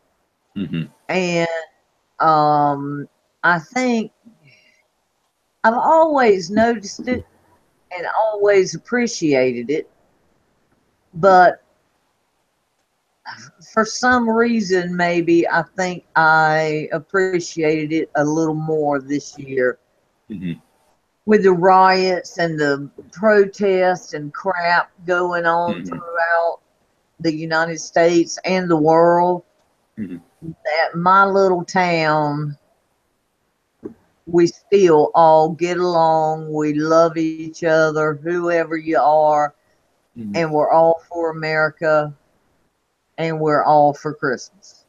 Yeah, absolutely, and that's why I decided to do this this show, I guess you can call it, or webcast, or whatever you want to call it, is to show that cut through the mainstream media's bullshit of how divided we are and how we're close to a civil war with each other. That's just absolutely nonsense and false. And with Lael's experience, we can see that is false.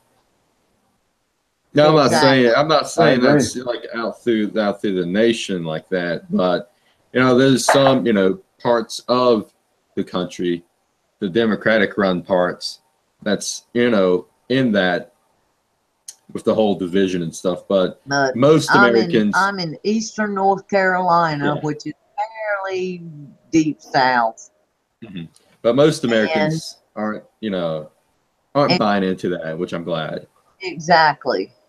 And everybody was happy, and everybody cheered for everybody else's youngins on the floats, and it was just a wonderful, wonderful.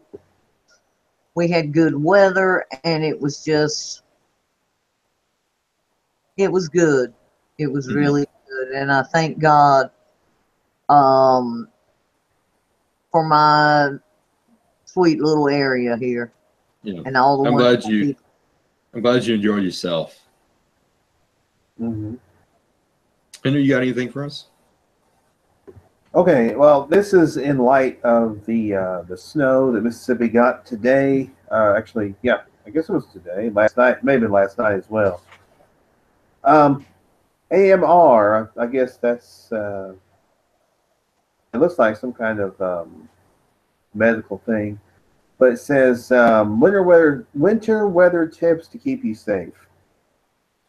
With 6 different towns in Mississippi reporting snow levels inches or more, the roads are dangerously slick.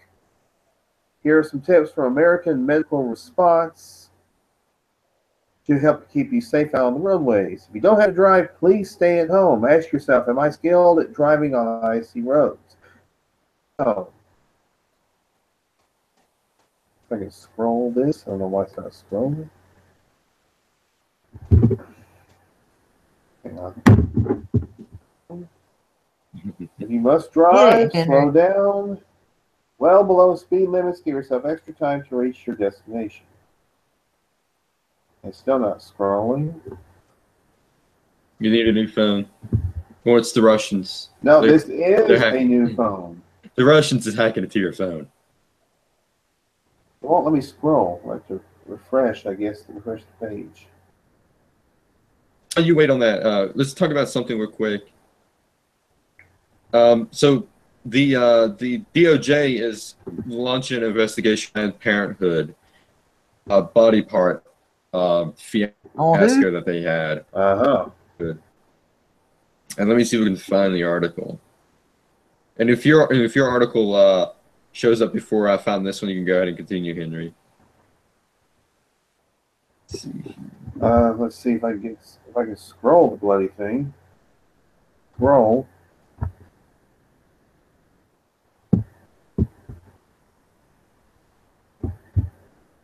I hate it when that happens. Probably the browser's probably frozen up. That's probably what it is. It does that every so often. Should stop. Mm-hmm.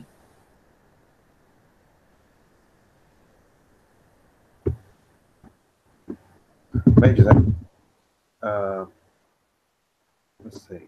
Here, see if I can get it to come up.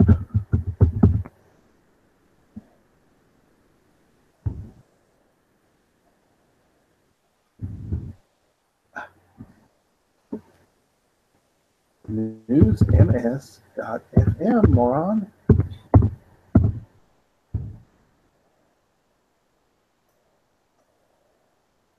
On this the cat did it.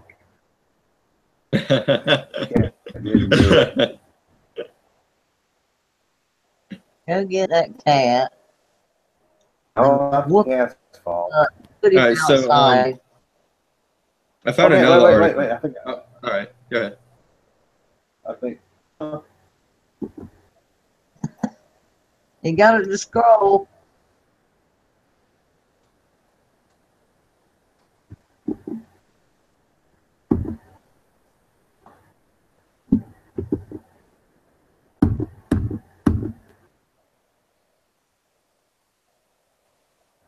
Just waiting for the.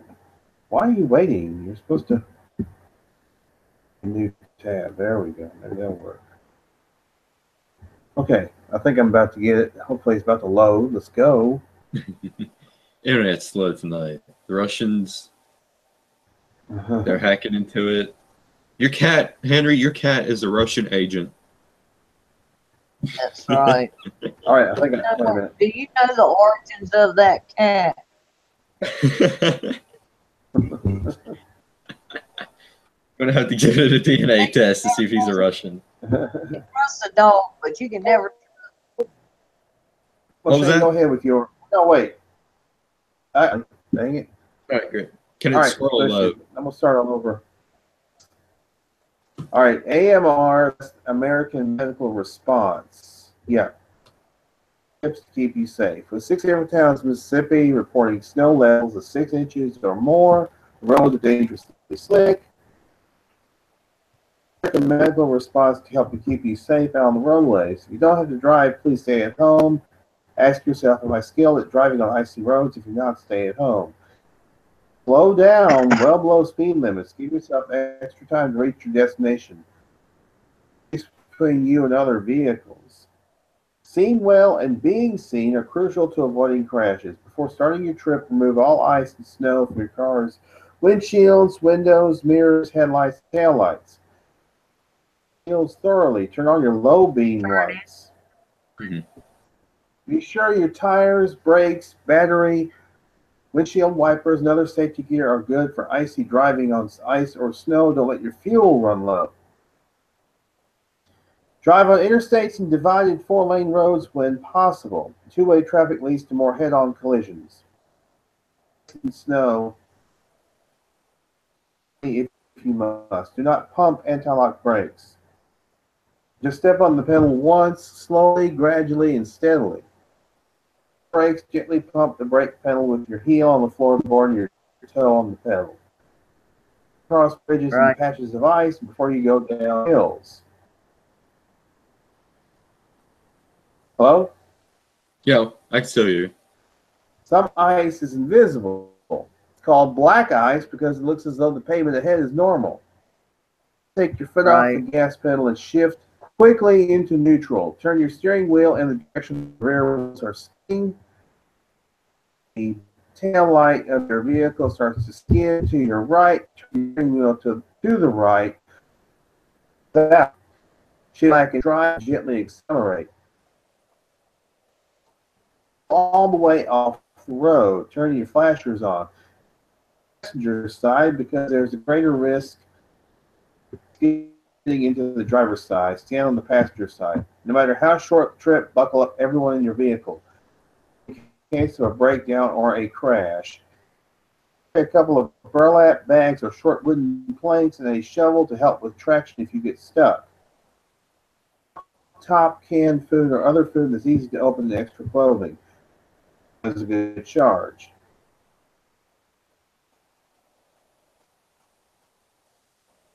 Those are just some tips, especially if you have to drive. Yeah. I mean, I don't envy people. Keep a couple of blankets and a coffee can with some candles. Mm-hmm. Yeah. Y'all know that. Absolutely. I'm sure. Yep. If you have flares, that might be also. Heat the car up. Well, I was going to say, if you have flares, you can also use flares. But that's if you carry them in your car. If you don't have any flares, then I mean, I'm sure there's ways to get other cars' attention or whatever. Yeah. Of course, we never had problems with flashers. We don't have problems with blizzard conditions down here very often. So, so there you go. Well, those are just some tips. Yeah, great tips. For those excellent tips. Yeah, yeah. You know, at least get like a kit in the back of your car so that you can be, first aid or, something that you can, some road flares or something like that. Yeah. First aid kit would also be good, in case you injure yourself or kitty litter or sand or de-icer can help you get unstuck. Traction. Or even little pieces of carpet. even if hell, I've done in my own yard in the mud, get out and find some sticks. Yeah. And shove under your back tires to get some traction. Absolutely. But and then I think some people put chains on the wheels of their trucks. Make sure your exhaust pipe is not covered with snow. Because then you'll suffocate. Yeah, a coffee can with a little sand in the bottom or something, and just some emergency candles. That metal coffee can will help keep the car just warm enough if you've got blankets that you won't freeze. Yep. Well, definitely blankets. I think blankets are a must also. I think it's your space blanket. Yeah. Well, all the years we lived in the mountains, I kept a certain amount of things in the car all the time, just in case. And thank you God, we never needed them. Well, here's the thing: if it's so bad out, do not drive. That's all you have to do is not drive, unless it's an emergency. Right. Yeah. We had 3 feet of snow. Seriously, 36 inches of snow one time. I was working at Hardee's about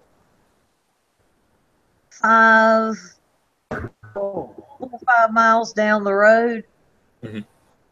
My manager came and got me in his 4-wheel drive.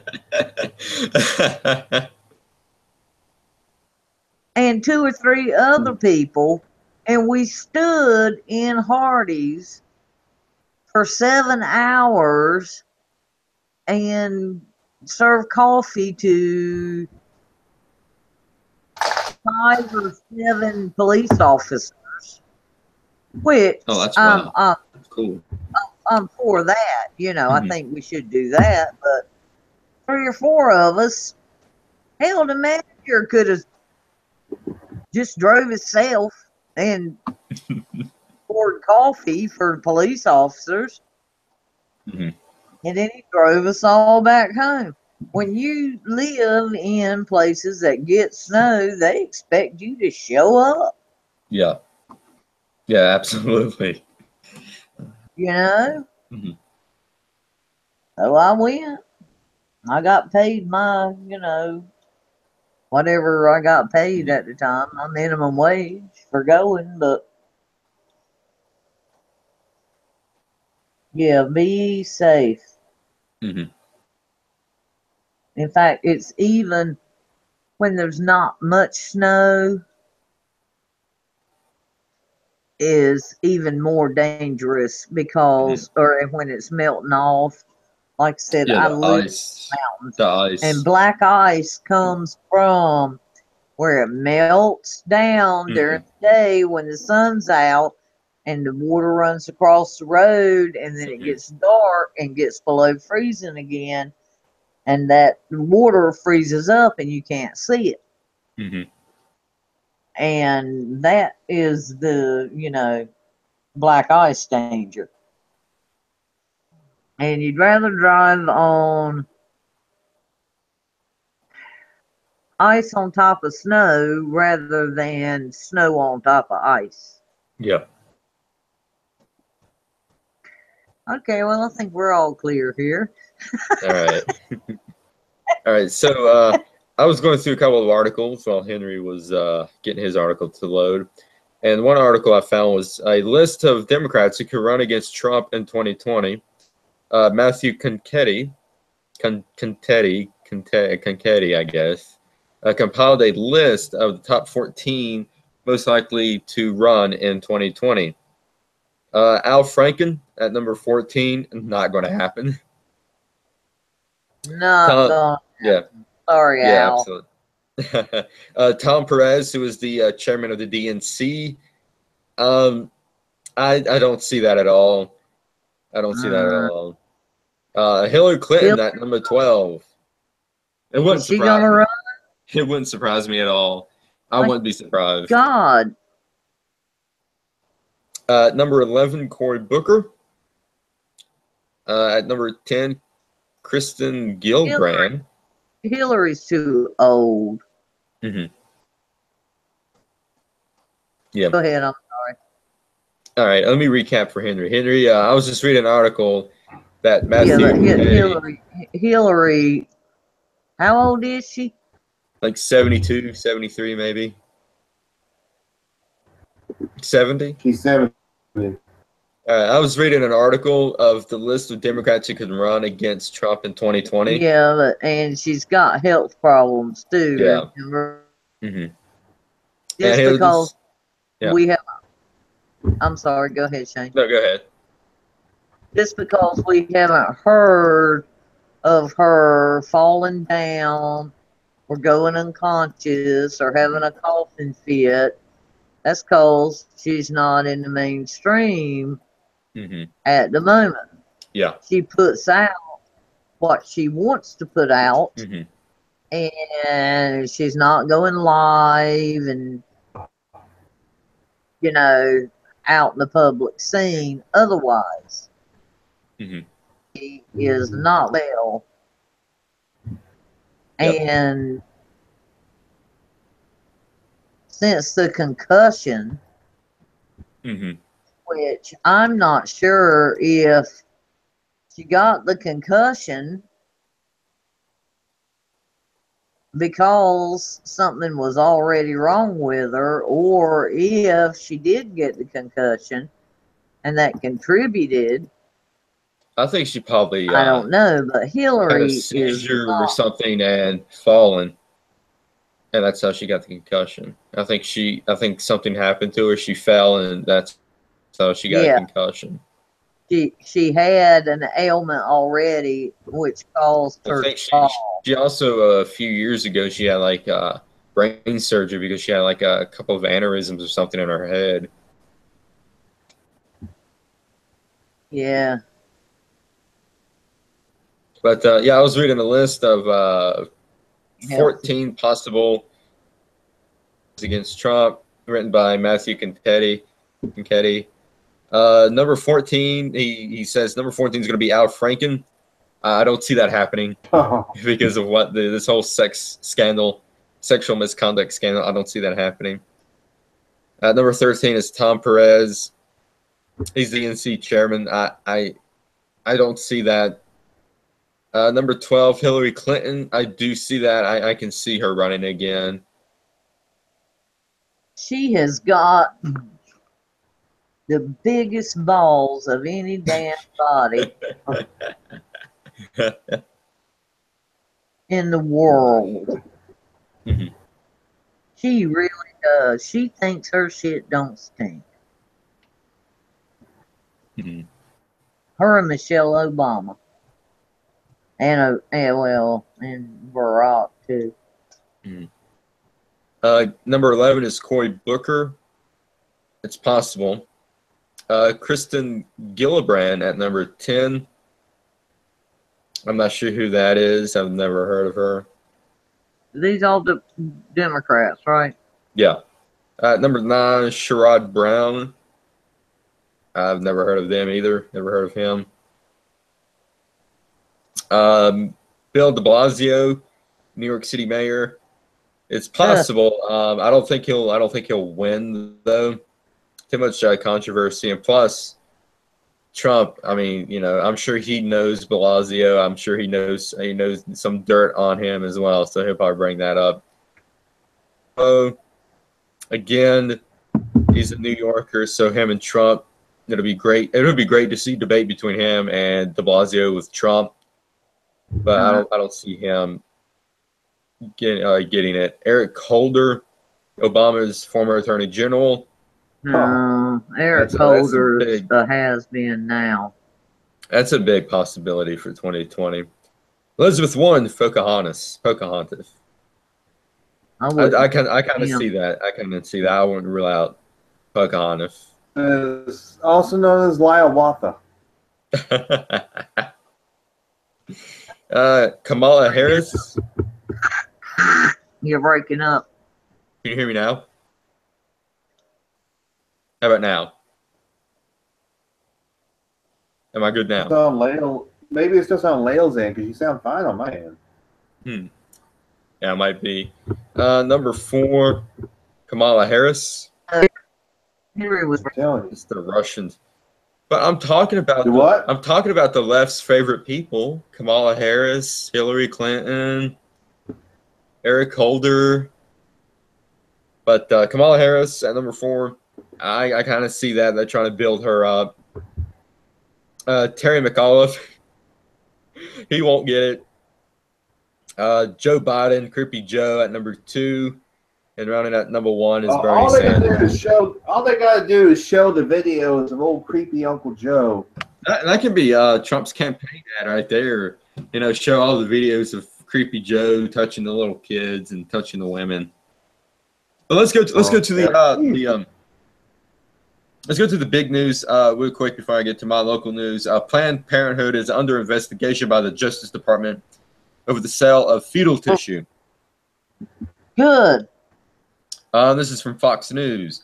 The Justice Department has launched a federal investigation into Planned Parenthood's practices and the sale of fetal tissue.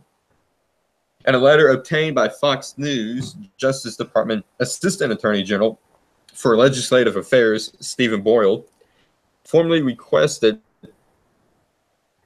documents from the Senate Judiciary Committee, the same panel that led the congressional probe into the Women's Health Organization.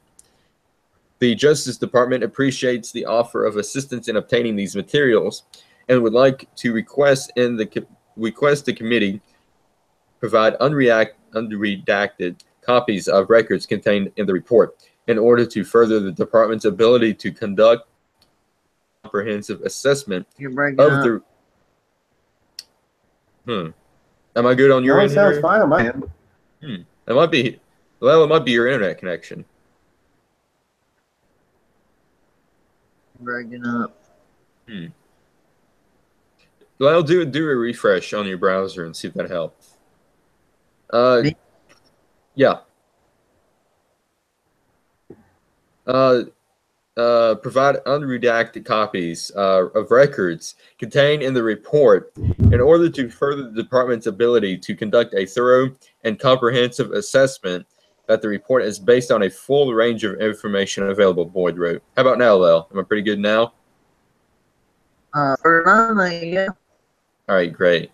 Continuing on, Fox News has learned in the last month the FBI first requested the unredacted documents from the committee. Fox News is told that committee chairman Chuck Grassley of Iowa and ranking member Dianne Feinstein of California said that they need to receive a letter and be sure that super, you know what? Yep, something that I spelled out in the earlier of the show. Yeah. They said they needed to receive a letter and be assured that the documents would be used for investigation purposes. The letters sent to Grassley and Feinstein on Thursday is a red confirmation by the Justice Department of a federal investigation. Going on, at this point, the records are intended for investigation use only. We understand a resolution from the Senate may be required if the department were to use any of the unredacted materials in a form of legal proceeding, such as a grand jury, Boyd also wrote. A spokesman for the committee told Fox News on Friday they received the department's official request for unredacted copies of its 2016 report and will work to cooperate fully. In the final report entitled Human Fetal Tissue Research, Context and Controversy, published in December of 2016. It might be your internet connection. You might have a bad connection. Published in December of 2016, Grassley referred Planned Parenthood and other providers to the FBI for investigation. Grassley said at the time. Go ahead. I'm sorry. No, go ahead. Well, you were breaking up, and I couldn't tell if you were done reading. No, that's pretty long. When they came out with this a couple of years ago that they were selling baby parts, it never got investigated then. Well, apparently it may have, and maybe the FBI is going back and looking at the documents. That's why they needed the unredacted documents to look at, so they can open up a new investigation in on it. Well, I feel very strongly.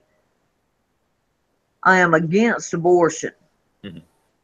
I do understand that there may be times a woman wants to have an abortion if something is horribly, horribly wrong. If it's medically or if she's necessary. 13 years old, or if she got raped. There are times that I can say, okay, if that's what you want to do, then do it. But I do not agree with pushing people to have them, and up to 9 months. If you can't decide in 3 months that you want this baby or not, what's the damn deal? I am not into aborting kids at 9 months. If you decide very early that it's not right and it's not time, I still don't agree, but I will, if that's what you think in your life, okay. But don't use abortion as birth control either. Don't go have one after the other, after the other, after the other. Yeah, that's what I'm against too. But when this, and there are, like I say, there are times when if you decide that's what you want to do, then okay. But do it early. And when this mess came out about Planned Parenthood selling baby parts and stem cells or anyway, whatever, for research, and they're getting our taxpayer money, and then they're talking women into having abortions and selling the fetuses for more profit. Kidding me? Yeah. More awful can you be? That's disgusting,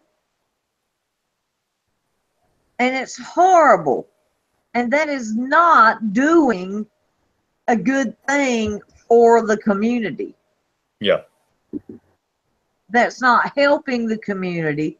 It's not helping young unwed mothers. That's helping you in your pocketbook and shit with the rest. And I'm disgusted and I'm tired of Planned Parenthood. Any girl that real need to get an abortion can get one at her family doctor or through those resources if it's really needed. They don't have Parenthood to get it. I'm just so disgusted with Planned Parenthood and the amount of money. The Girl Scouts of America give a great amount of money to Planned Parenthood. And that sickens me. Mm-hmm. Among the other folks, but anyway, I hope that they defund Planned Parenthood. Yeah, they might All after this investigation is over and concluded. And depending on what they find, I kind of do see them defunding it after that. And you got any comments? I mean, Yeah, what do you think, Henry? well, let's see. I'm trying to think. I remember there was that undercover investigation of the whole and Planned Parenthood thing. The Project Veritas. Yeah, the project. Yeah, Project Veritas. Yeah. I mean, it's just amazing what's been going on with this stuff. I mean, it's sickening. It really. I agree with Lael. It is sickening. Yeah. And, you know, Margaret Sanger kind of started it all way back when. Remember, Hillary won the Margaret Sanger Award and was so proud to receive this award. Yeah. And Margaret Sanger. Yeah, Margaret Sanger. Yeah. Margaret Sanger said, "Let Margaret kill all black." Yeah, Planned Parenthood was funded to do black genocide. Yes. Yep, exactly. Black genocide. There you go. Mm-hmm. Exactly. And they say that most Planned Parenthood places are positioned near black neighborhoods. Mm-hmm. And so the Democrats are supporting Planned Parenthood and doing nothing to help the black people do better and get better and be better, and then calling them in to kill their babies and then selling their babies for their own profit. Mm-hmm. It is disgusting, and the Democrats are running it all. Yeah. What was it that the candidate, the one running against Roy Moore, is very pro-abortion? Doug Jones. Yeah, Doug Jones. Yep. George Soros's globalist Doug Jones. Yeah. And again, Roy Moore has it in the bag unless they rig it. That's my prediction. I stand by it. Let me get to my local news real quick. This has to do with. Go ahead. The Democrats do nothing but keep down and voting for them. Yeah. They've done nothing to help them up, help be better and do better. A lot get out and do better on their own, but so many get stuck. And I hate it. And it's the Democrats doing it for the vote. Mm-hmm. Well, before I get to my local news real quick, I just remember something. So if you guys remember, a couple of weeks ago, a month or so ago, Al Green introduced a resolution to impeach President Trump. Well, that resolution came to fruition this past week. It lost big league. With like, shut the hell up. Yeah, so it lost like 350 some votes, like 50 some. So it lost really, really huge in the Senate or in Congress or wherever it was held. Yeah, it's that's going to hurt people. That's going to hurt the people more. It's going to hurt people. That should have never happened. That's going to kill. That's like a nail in the coffin right there. Well, even Nancy Pelosi, as goofy as she is, she said that they don't want to talk about impeachment. God. I bet Maxine Waters was pissed. Uh-huh. Yep. All right. So let me get to my local news real quick.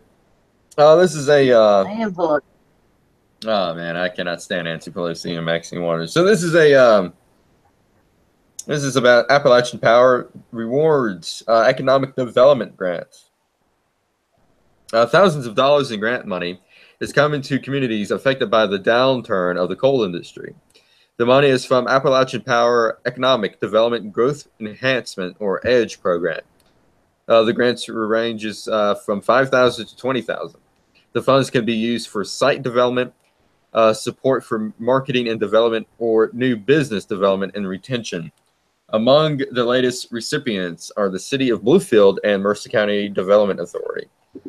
Appalachian Power is proud to partner with our local, regional, and state organization on an outstanding economic development projects in Virginia and West Virginia, said Economic and Business Development Director John Smotlak. The EDGE grant's focus is to help prepare our communities for new growth and investment opportunities. We want to help them succeed. A total of 8 organizations in Virginia and West Virginia received grants. And here's a list of the grants. $20,000 to assist Martinsville, $15,000 to support the Roanoke County Economic Development Department with updating the website, $6,000 in funds to the Amherst County Economic Development Authority to assist with the creation of 6 conceptual site development plans, $7,000 to the Blue Ridge Crossroads Economic Development Authority to develop and implement a new marketing plan for the Wildwood Commons Park.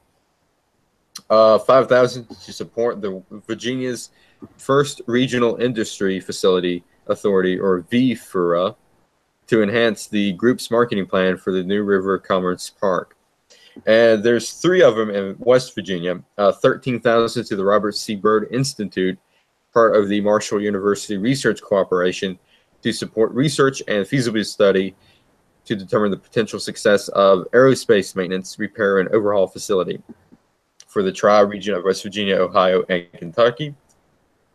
$400 to the Mercer County Development to enhance and redesign the organization's website, and $12,500 to the City of Bluefield Economic Development Department to support development of a comprehensive master plan for an 80-acre city-owned business park.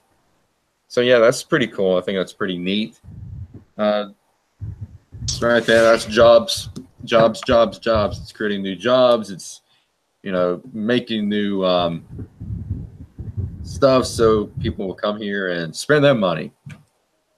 All right, let's see here. I think that's pretty much it in this round this week. I know that there's a coal industry going on in West Virginia also. So absolutely, the coal industry is booming in the Rust Belt, region. Fantastic stuff. Trying to get the coal industry back going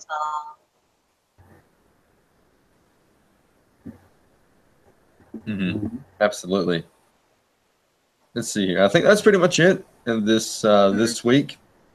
I think Trump is still doing his speech, so we'll discuss that next week on Not Mainstream.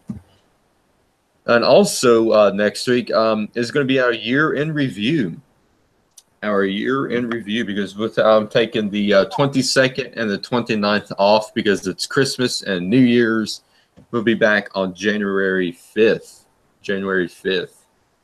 So next week we're going to discuss all the news that happened next week, and plus we're going to do a year in review and recap some of the major stuff that happened this year and see what's going on for 2018 and 2018. If 2018 is going to be anything like 2017, we're in for a one wild ride.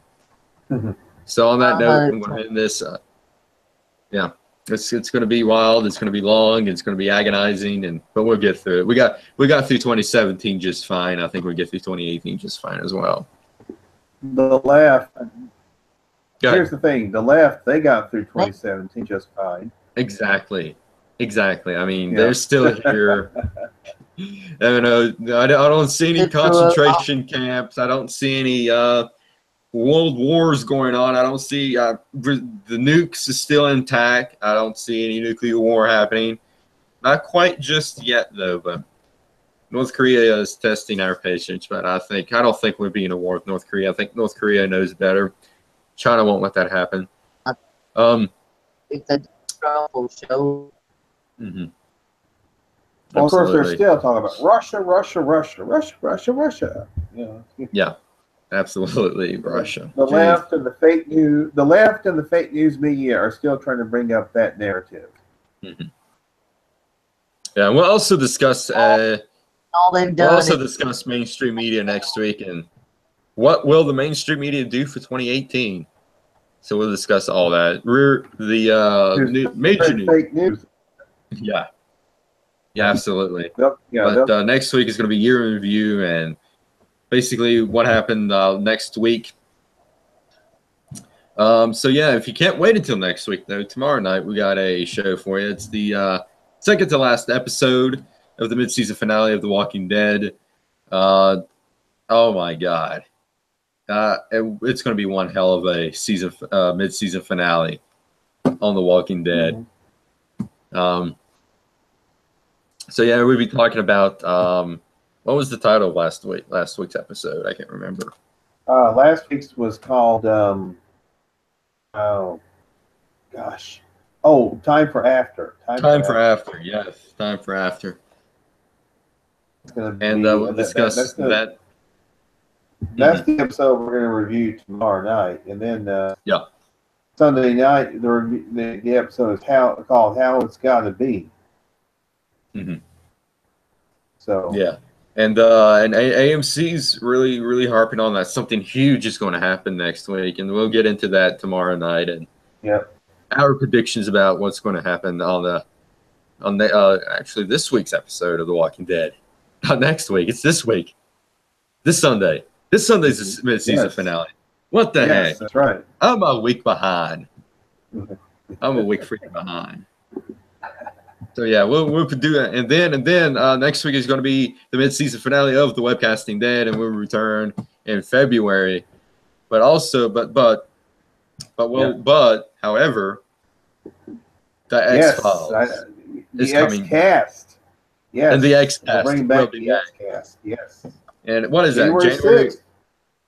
January 3rd is the January 3rd. January 3rd is when X-Files is coming back, right? Yes. Mm-hmm. All right. And it's 10 episodes. We will be back. We'll be back with the X-Cast on January 6th, which is absolutely. Yep. And then when the Webcasting Dead and X-Cast, tries to fall into, because there's 10 episodes this season for the X-Files. So we'll probably start out on Saturday, and then when the Walking Dead comes back, we'll move it to a Thursday night or something. Mm-hmm. So it won't interfere with the Walking Dead and the Webcasting Dead. I have to ask, have you seen Punisher yet? Have you started on Punisher? Yes, I've watched the first 4 episodes, in fact. Ooh, great. Next week, hopefully, it'll be done. Yeah. I'll try and finish it up. Maybe I'll see if I can finish it up. I don't know if I'll be able to, but I'll do what I can. How do you think of the first 4? I'll at least be.